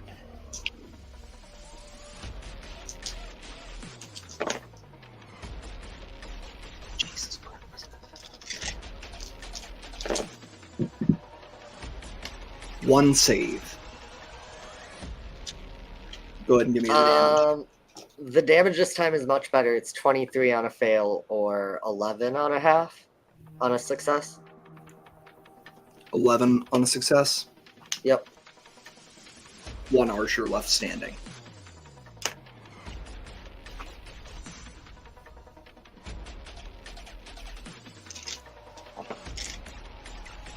I'm sorry, actually. Jillian's turn, then the archers. We'll say we know they're going to die, so we can say they died early. Jillian, there is 1 archer left, and there are 2 of those soldiers who were previously slowed left. All right. Was one of those soldiers the one that was coming around the side on us? Or did Reznor get that guy? So there's a total of 4 soldiers left. 1 right in front of Reznor, 1 on the side, 2 further back. Okay. Just gonna get. She's going to cast. What was it? She's going to cast Guiding Bolt on the one that was trying to, I guess, outflank us. The one that was coming in from the side. I thought Reznor got that one already. Reznor got that one? Okay. Then Yeah, she's going to... Okay, so then I- Reznor's got the guy that's right in Reznor front did of kill him. that one. I'm so sorry. There's only 3 left. There's the one Okay. right in front of Reznor, and there's 2 way back. Okay, then she's going to cast Guiding Bolt at one of those guys that's way in the back. All right, cool. All right. 27 to hit. All right, that'll do it. For 18 damage. Dead. As this And- radiant light strikes and lights him up from the inside, you see his eyes boil out of his skull as he falls to the ground.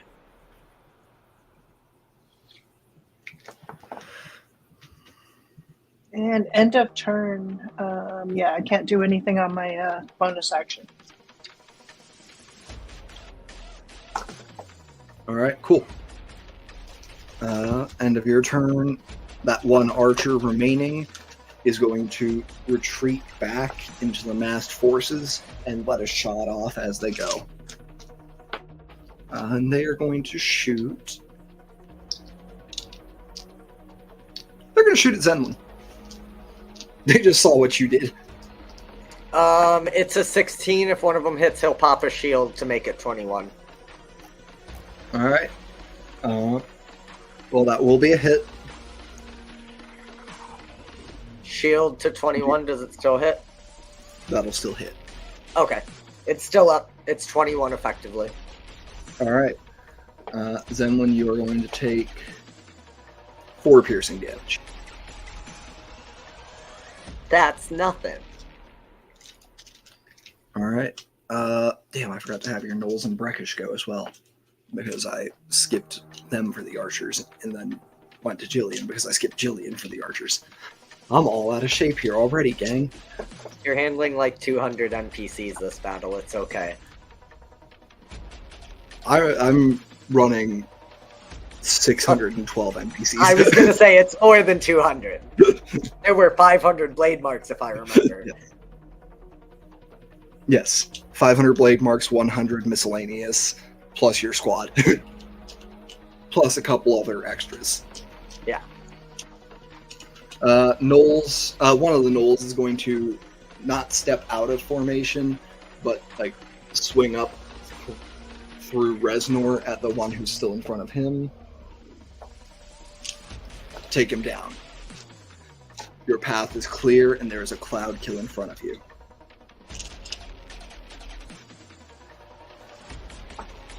The other Knoll is just going to take a dodge action for the next turn. Breckish is going to cast a spell and is going to bless himself and his allies.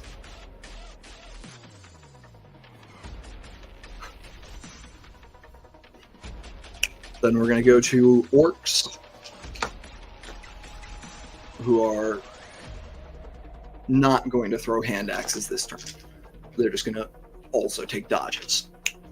Top of the order, you see the blade mark forces begin to move up, and you can see in this next group that is approaching you. Yes, they are moving up, and they are moving into the cloud kill. You see in this next group approaching, there is a caster who is going to attempt to dispel it.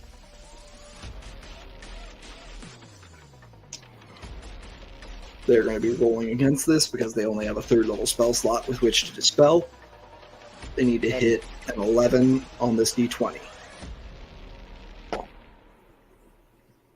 And on a 10, they don't do it.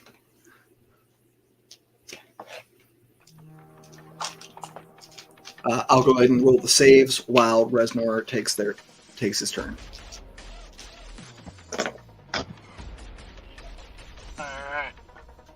How close are we to these new? They're in the position of the archers, so they're currently 35 feet from. Or no, you moved 35 feet. I'm assuming you would have stopped before moving into the cloud kill. Yeah, I would think so. All right. Then they are 15 feet from you. Okay. Do I notice the caster trying something, or does he just look like? You can see very clearly that there is someone casting magic here. I'm gonna throw my axe at that guy. Hell yeah! So roll. All right. For the first time, we have a majority save. Only 5 fail on the cloud kill. Still great damage roll that time, Zen. Zen just did on a pass 11 damage to every one of them, and then 23 on the 5 that failed. None of these guys are looking great, so they do look a little hardier than this front line did.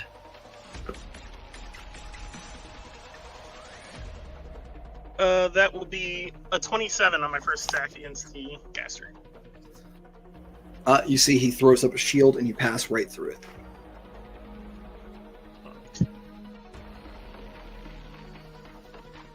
Are you taking your second attack against him as well?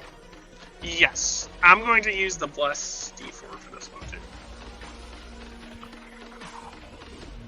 too. So that'll be 21.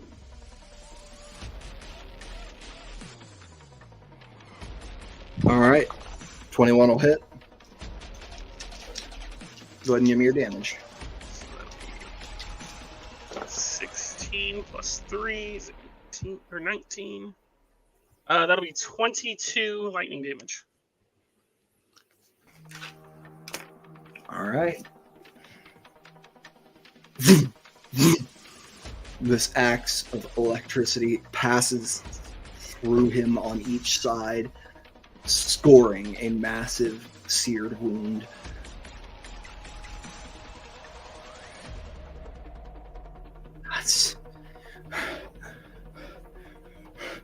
We need a charge! We need a charge! And you see the army behind begin to spread out to pass along the sides. This cloud kill. As the insurgents rush forward behind you. You begin to see that some of the side ranks on the line are actually overtaking you in how far forward they are, but they are further from the conflict still because of how spread out they are. Anything else for your turn, Reznor? Nope, that's it. All right. We will move now to Coca-Cola. And we're still how many feet out? 15 at the front, so probably what? 15. 20? 15 in the front, so if you're at the back, 25. Okay, so I'm still good there. All right. Don't fix what ain't broken. I'll take that. That's another nat 20 for the first one. And I'm aiming at the caster. So 29 Okay. for the first one. Dirty 20 for the second one. And 21 for the third. All right. Only the first one hits. On the caster? Yes. All right, so I'll use my bless on the third one. That was a 21. All right. You should be rolling bless on all of these. Bless gets rolled on every attack. Oh, okay. Well, I didn't know that. So that makes the one that was the dirty 20 a 22, and it makes the one that was a 21 a 25. All right. The 21, the one that was a 20, the one that's a 25 hits, 22 does not. Okay, so I got 2 hits out of 3 then. And one's a crit. So 3d10 plus. Or do you have agonizing blast? Yes, I do. All right. So 3d10 plus 2 agonizing blast damages. So,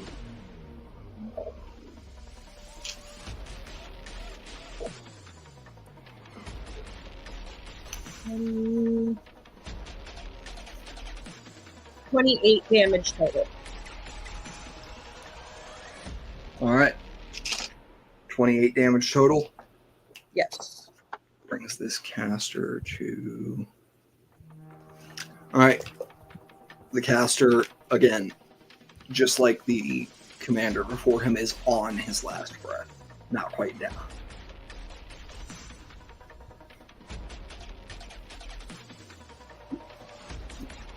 That'll All be right. good. Squad movement. Does your squad want to move this turn? It will move you into Zenlin's Cloud Kill. I think we've made enough of a headway as the Vanguard wedge to start breaking apart and widening it now would be my vote. The Cloud Kill's going to keep going, so if we move to the sides and start pushing them further aside, the Cloud Kill has time to push forward. That's fair. All right. Knowing that, in that case, do either of you want to take your movement, Reznor or Coca-Cola? I'll allow you to do it retroactively. Yeah, if we're gonna take movement, I'm gonna do roguey shit and take my movement and bonus action dash. All right. Which direction do you want to move?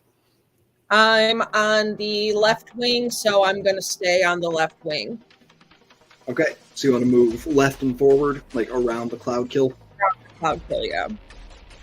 All right, I'll say 15. With a bonus action dash, your movement becomes 50, correct? Yes. All right. You are able to get around to like the if the cloud kills if you think of the cloud kill as a sphere, you're able to get around to like this side of the circle, Like the midway point? the midway point. Yes. Perfect. And you are. I'll let you know that'll put you about 10 feet away from some of the Denise forces that branched out. Okay. All right, Coca-Cola, you've got about five guys 10 feet away from you, ready to get in your face. Okay. Reznor, do you want to break from the group?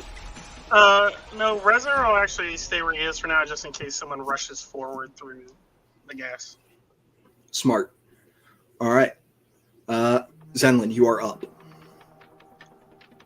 Cloud kill moves 10 feet away. It is now 25 feet from you. Or no, now it's 10 feet from you because you stopped at the edge. I don't think. Sorry, go ahead, Chip. Oh, no, you're good. I'm just rolling saves for the cloud kill. Go ahead and put the damage in our back chat. Oh, yeah. And then tell you what you want to do personally. Yeah. There we go.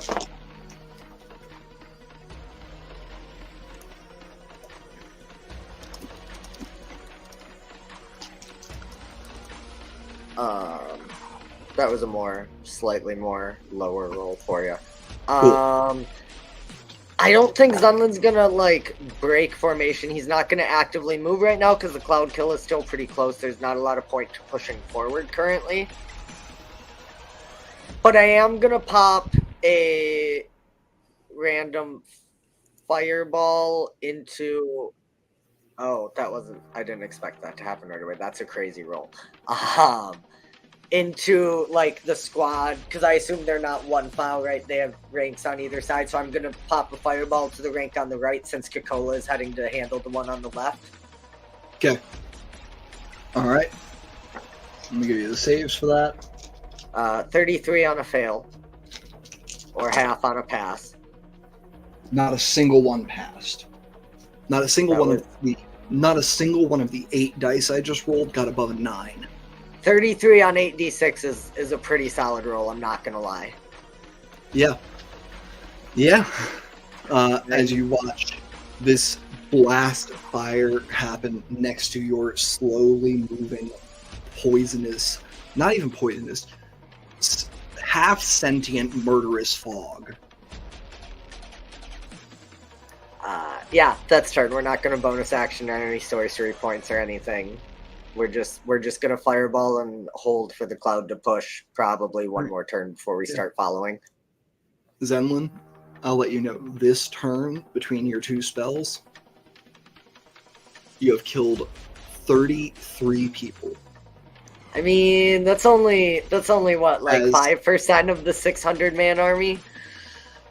As the caster dies at the start of his turn immediately following yours, the entire group that came with him dies to the cloud kill, and 8 people die to your fireball. Oh, I'm sorry, that's bad math. 29 people. You killed 29 people, not 33. If it makes you feel better, one of the last D&D campaigns I played was my Paladin Rogue, and I crit on the first round in a solo battle against a basically demigod and was dealing over 100 points of damage per turn. You dealt over 100 points of. You dealt over 200 points of damage with this turn, Zentlin. Tier 3 Spread combat. out. Yeah, we're going to move to the Knowles and Breckish. Breckish is going to look to you. Should I hunker down with you? Looking at you and Reznor. Probably. That cloud's gonna keep going, but it goes pretty slow, 10 feet every 6 seconds or so, we should probably let it go a bit before we start following. All right. He looks to the Knowles. All right. Go join the little one. And they dash off to aid Coca-Cola. The orcs carrying the heavy equipment stay with the pack.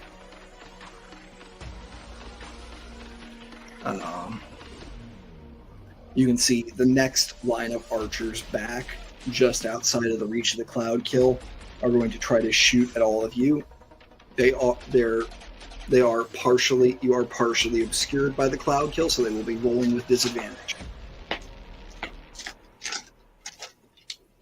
And they are going to take their squad action and unleash a volley.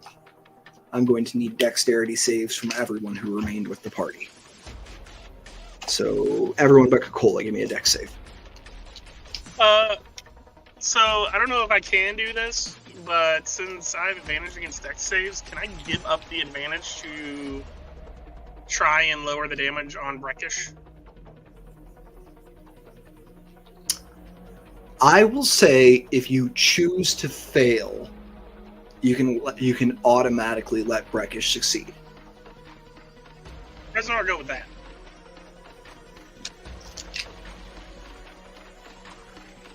Resner arm wide opens this.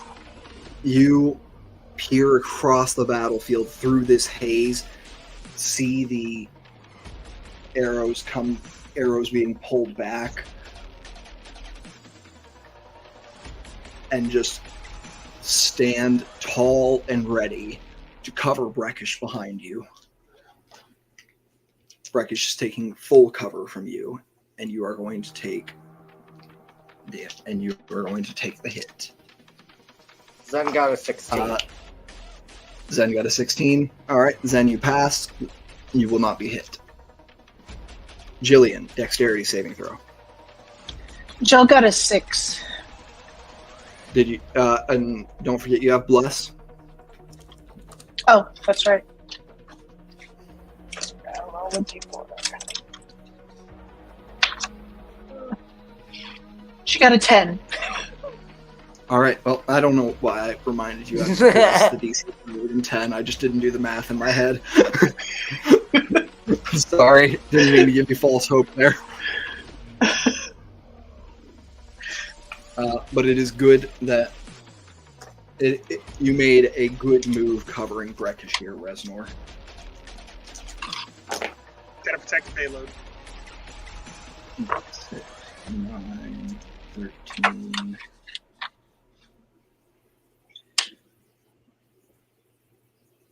17, 20, 26.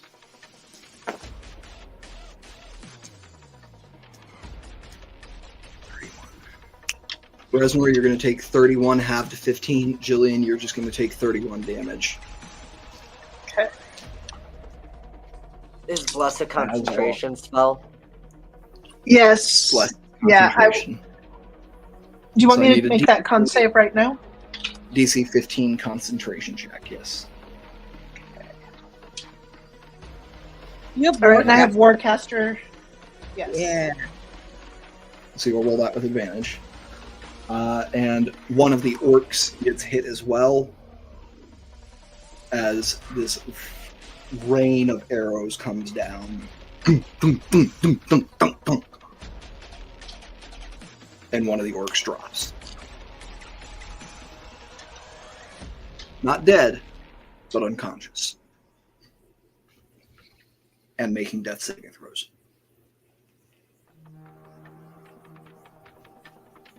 All right. Jill got a 23 for her concentration check. Hell yeah, you pass. You still got bless up. Bless up. Yes. And Jillian, turn goes to you. All right. One of the orcs carrying their materials is down. The gnolls have split off to rejoin Kikola. Two of the orcs are still standing. Breckish is perfectly fine.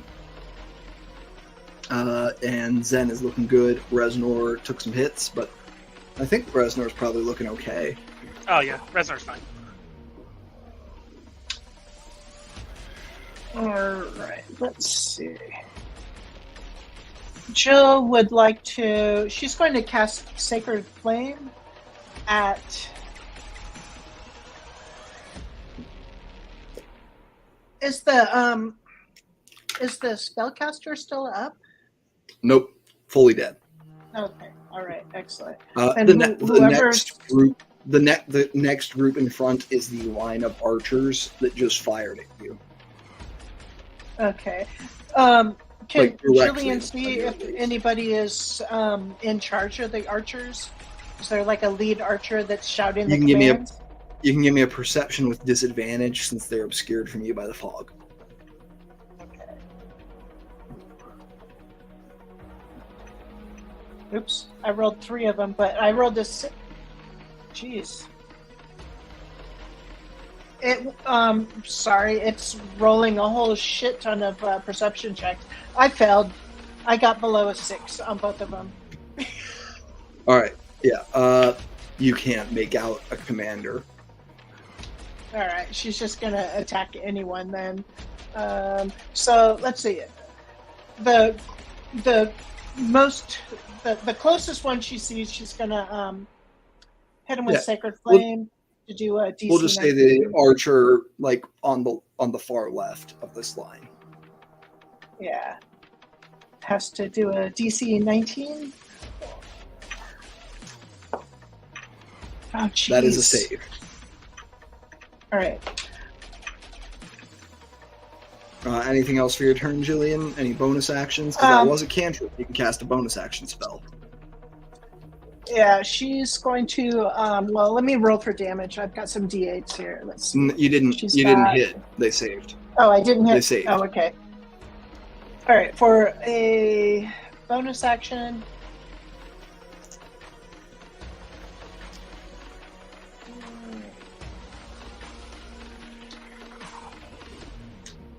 Nothing. Yeah, there's nothing to do. All right. End of turn. All right.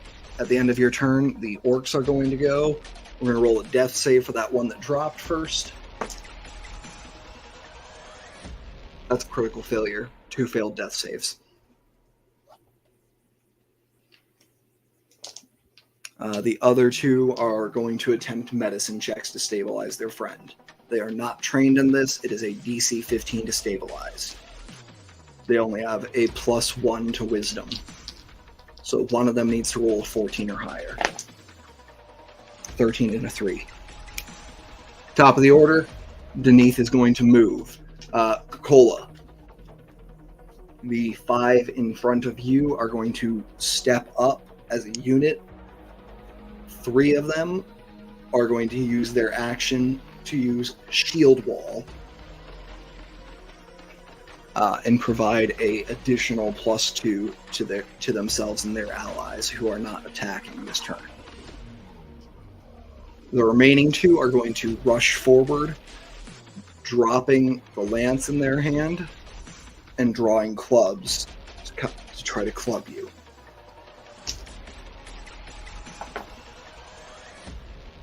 $14 doesn't hit, correct? All right, neither one is able to hit you. Okay. Yeah, I'm armor class 18. The bulk of the Denise forces continue to spread. It looks like most of them are taking dash actions to get into position as they pour out in breaking into 2 smaller columns going around the cloud kill. The mass of the insurgent army is going to begin to crash into these side columns.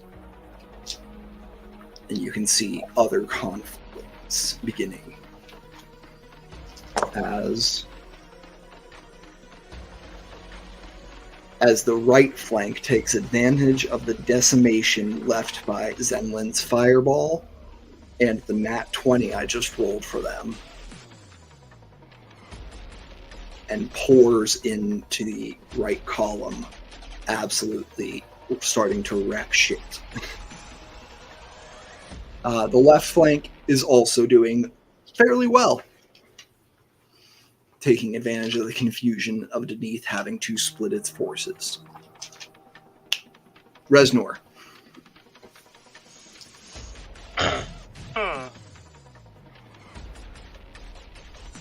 I'll kind of look back at Zenlin. What now, Captain?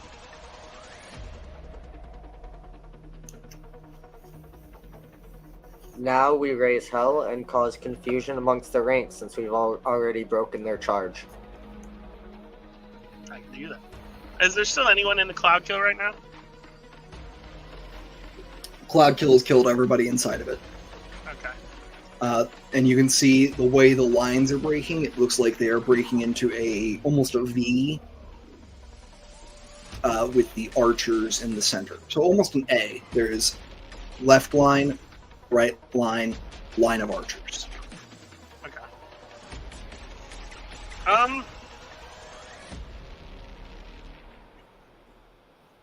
Just trying to decide if I want to go left or right here.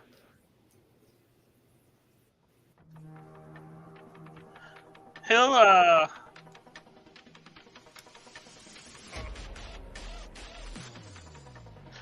he's gonna look at the archers that shot the volley. Are they directly on the other side of me of the Cloud Kill, or are they more to They the are right? straight across. They're straight across from you. They've moved about 15 feet back from the Cloud Kill. Okay. I'll end up going to the right, and I'm gonna Cool. charge at that line. You're going to charge at the right line, the one that's like being attacked and in disarray. Yeah. Yeah. From more. Over there, go ahead and give me a perception check. Perception.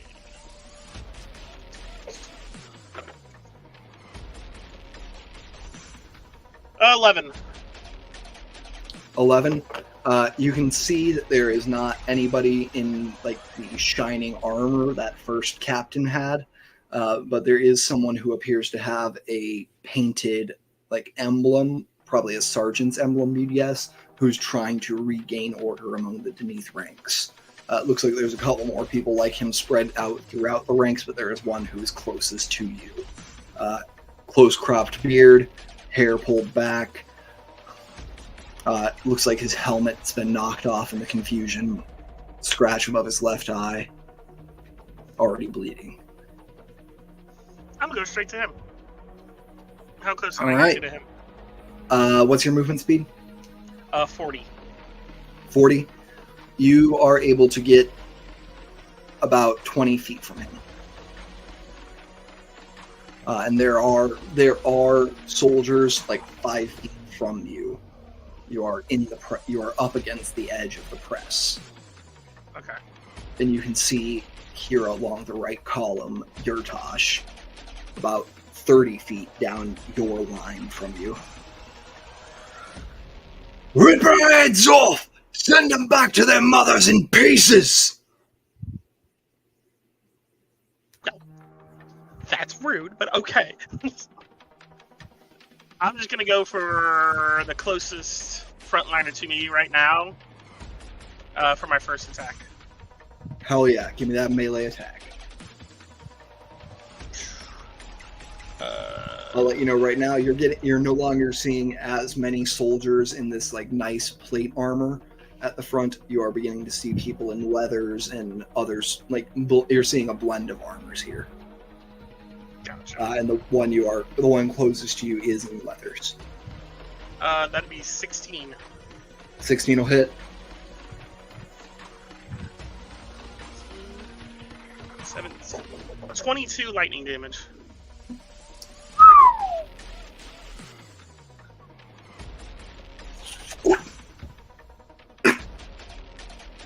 And you obey orders, Resnor, and take their head off. As he gets the kills the first one, he'll kind of hit his chest with his fist, and he'll say, "Who's next to die?" And then he'll go for the next closest one to him. Would you like to use your bonus action to make an intimidation? I would. Hell yeah. That's a +7. 18. 18, that'll hit. As you come up to a man in chain, and chain's not going to stop this electric axe. as it thuds into his side and give me your damage.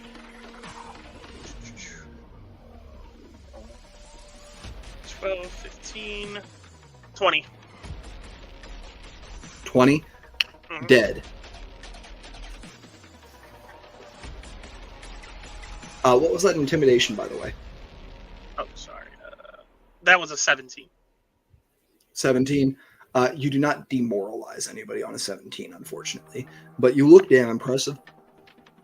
Well, that's what matters. It's all about the looks.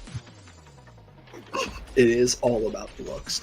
Oh my god, we've been going for 2 hours and 15 minutes already. Alright, we good to go 3 tonight, gang? I'm good. I'm okay with it. Alright, cool. Anything else for your turn, Reznor? I think Nope. that's your action and bonus action and movement, correct? Yep. Alright, cool. We move from you to Cola. Okay. I would like to use my free speech to telepathically communicate to Zenlin that I please need darkness. What is the And- range of your telepathy? 60 feet. And I only moved 50, and I was right 50. next to Yep, the- you're good. You're good. Yeah. So I would like to use my free speech to do that, and I would like to defer my entire turn, You want to Until- delay your initiative? yes, until after Zenlin. All right. All right, so we are going to delay you to initiative count 6. You will be following Zenlin in the Knolls. That's fine with me.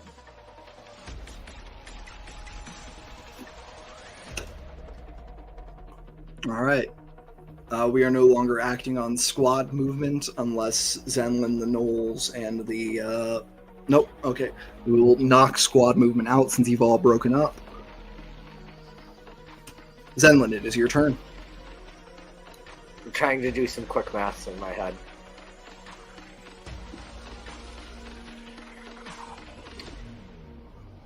Alright.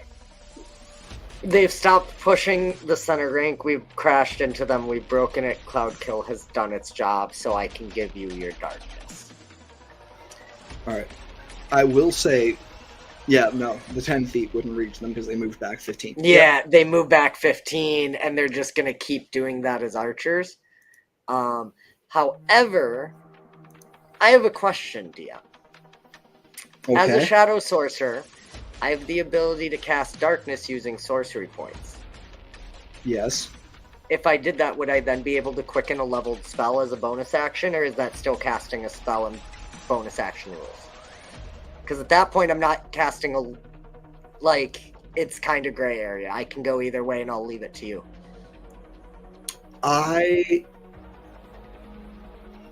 It doesn't super matter, because if it does, then I just use 2 sorcery points to quicken darkness instead of cast darkness, and then I cantrip as my action. So either way, it works. I for am me. feeling benevolent. Cool. You may Then do so. we're This gonna- time. Then we're gonna 2 sorcery points to drop a darkness on Cocola's head. All right, you're making Cocola's head the point of the darkness, I mean, it's like I would- center on Cocola. I'm saying. yeah, we'll do Okay. that. Because she asked me to, so that's where I'm putting it. Hell yeah. Knock those down, and then we're gonna spend 2 right away to quicken a fireball, because damage spells surprisingly are not a thing I have a ton of. We're gonna fireball the rank of archers that was just outside of. Cloud kill range. Yep. Cool. 25 on a fail, 12 on a pass, and that's my whole turn. All right. There are still all 12 of these archers. So I roll this twice. 1 pass, 2 passes, 4 failures, 3, 4, 5 passes. Okay. Exactly half of them fail, and exactly half of them go up in flames, completely dying.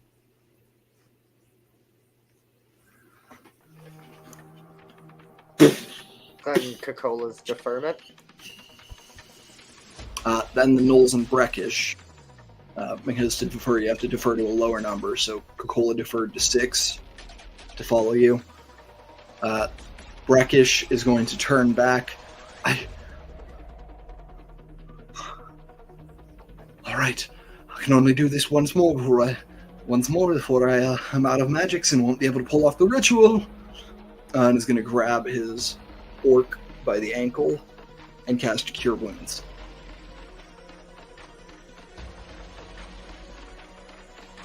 All right, orc is back up.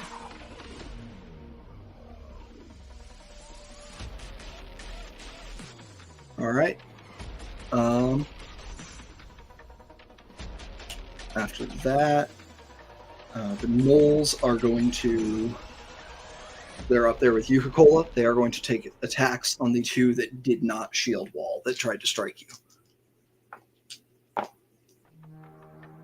And they are in the darkness. They can't see in the magical darkness, so they're going to roll with disadvantage. One of them still hits. As they bring these 2-handed axes down on these Deneth blade marks. Dealing significant damage to one of them. Up next will be Cola. Okay, so I'm gonna tell the Knolls to form a line behind me. In my offhand, I have my Shadow Blade, and in my main hand, I'm gonna have my Moon Touch Rapier, which gives 15 bright light on me and 15 dim. I don't know how that's affected in magical darkness, but I have double sight. No light. No light, you said? Yeah, No darkness light. extinguishes Okay, low-level that's fine. magic light. So I'm going to roll with my first one at regular, but Shadow Blade in dim light and darkness gives me advantage. Well, I'll let you know you're going to be rolling all of these with advantage because your enemies are effectively blinded. Oh, perfect then. Great. So 18 and 9 is what? 27? Yep. For the first one. And to be clear, are you attacking the ones that attacked you or the ones Yeah, that the shield? ones that are right close to me. Okay. And Are you so going for the one that's already been hit first? Yes, that's fine. Okay. So 27 to hit that one. Cool.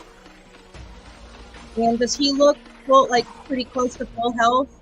Or He took a hit for a decent chunk of damage, but he doesn't look awful. okay. I'm gonna use both attacks on him then. So I'll just roll total damage afterwards. So the second one is 11 and 9, dirty 20. Dirty 20 will hit. Okay, so the first one is my Moon Touched, so that's a D8 plus 5 plus sneak. Okay. So 7 and sneak I think is 3. So 7 and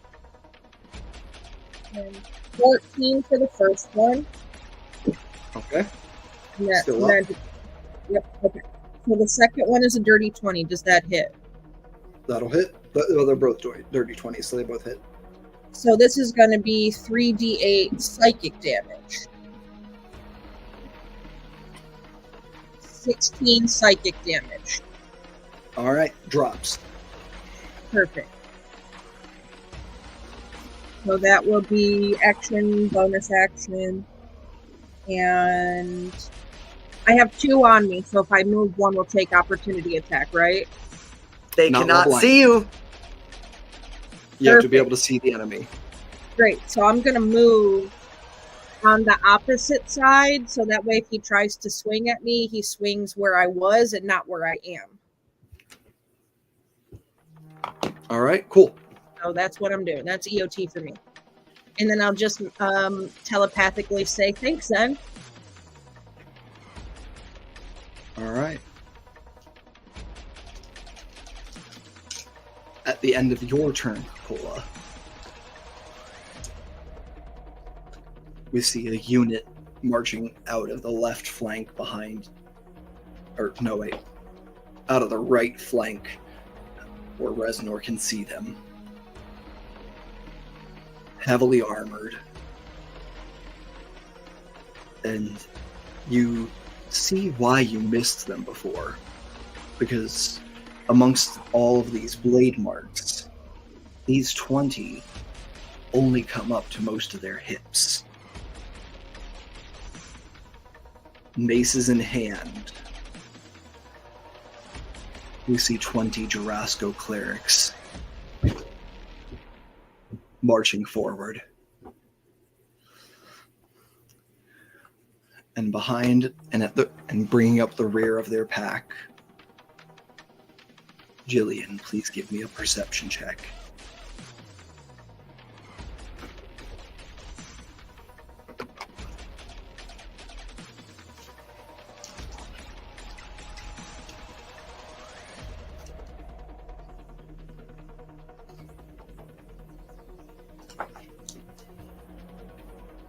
You're muted. 17.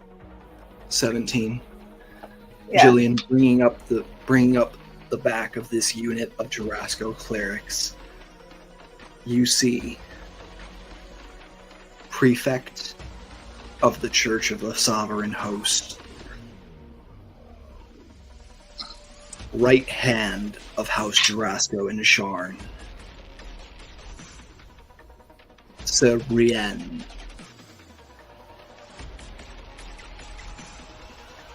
calls out to his men, "Men, bring them back up." And as a unit, you see 1, 2, 3 mass healing words go off.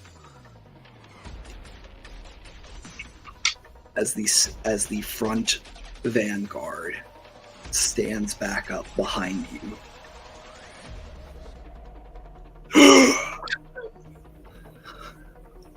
And you hear the captain say, "Where is that beast? I'm gonna skin him and use him as a fucking rug."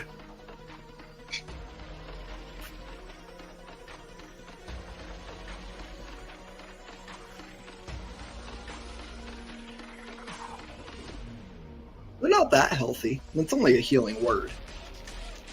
But they're on their feet. At the end of their turn, our archers are going to go. They're going to roll to see if they recharge their volley. On a 5 or 6, they get it again. It's a 6. Fortunately, you took out half their number, so they only deal 46 damage with a volley. Dexterity saves from Reznor, Breck, the orcs, and Zen, and Jillian. Am I close enough for the volley now? Oh no, you separated. My bad. So Jillian, Zen, Breck, and the orcs.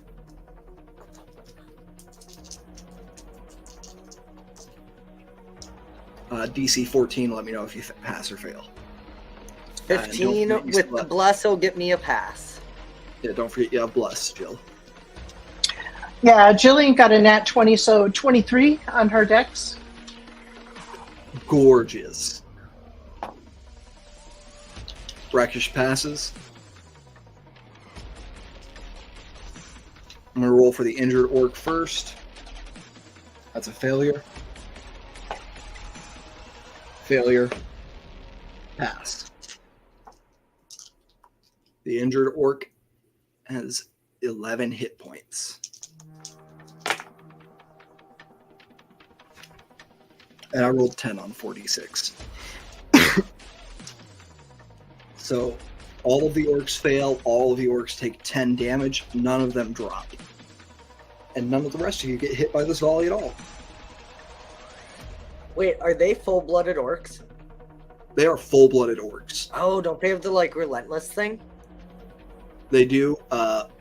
For the purposes of this combat, I modified it so it is on a save. Ah, okay. Basically, they have to make a concentration save. Yeah, it's undead fortitude for orcs. Yeah.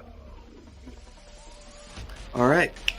Next up in our initiative, we have Jillian.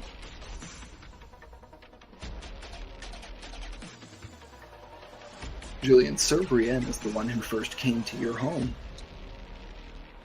when your mark was discovered.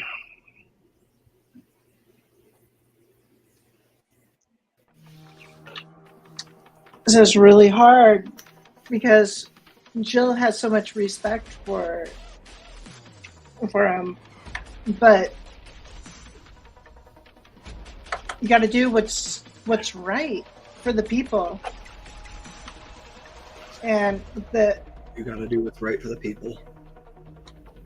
And the houses are just tyrants. It's not right for them to come down here into this city.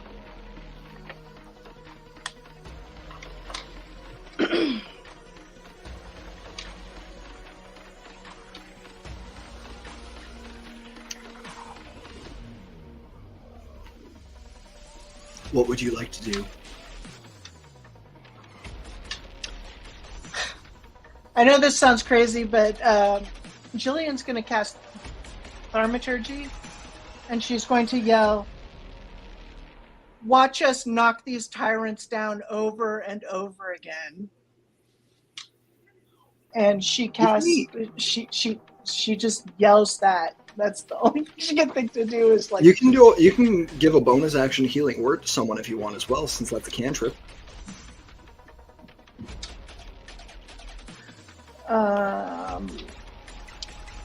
Healing word on let's see, the one that Breckish healed. Yeah. Yeah. Okay. Cool. Go. What level do you want to cast that at? Let's cast that at level 2. All right. Go ahead and give me 2d4 plus 5. 4. Good move. And He only has 1 hit point. so that is a total of 5. And then what was the plus what? 5 plus 5. So Okay. total of 10. So you undid that volley for him. Excellent. That's all she's got, and she just glares. She just glares at Jillian, Sabrian. if you would, I'd love for you to make me an intimidation check with advantage. Or persuasion, actually. Your choice.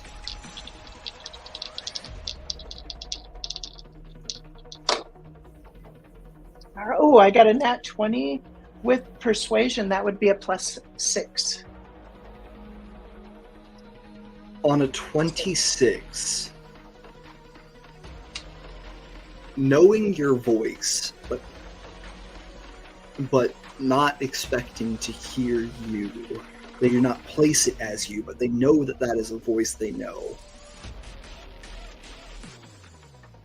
A full half of this Jurasco deployment starts muttering to each other. Is she calling us the type? Are we the bad guys? We're just... And they look out at the city before them. They see the hand-painted banners. The people rallying together.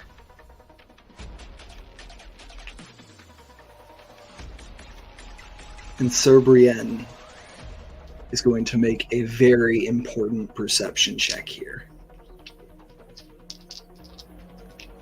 Go ahead and give me a deception check with advantage, Jillian. Or actually, give me a deception if you want to continue to try to hide who you are, or a persuasion if you want to reveal yourself.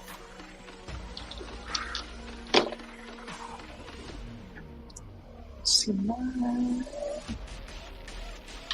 16 with a persuasion check.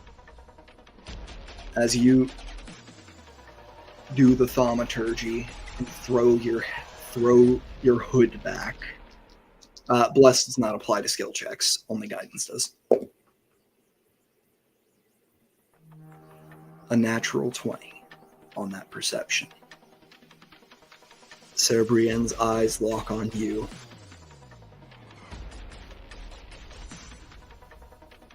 Lock with yours.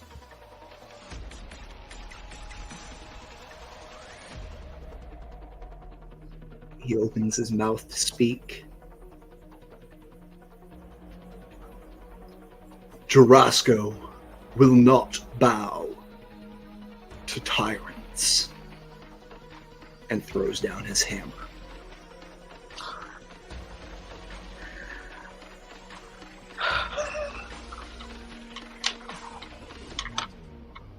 And that is where we're going to end this session of Gilded Destinies. Thank you all for joining us tonight. And thank you, especially, Shen, for such a beautiful moment here to close our session out on.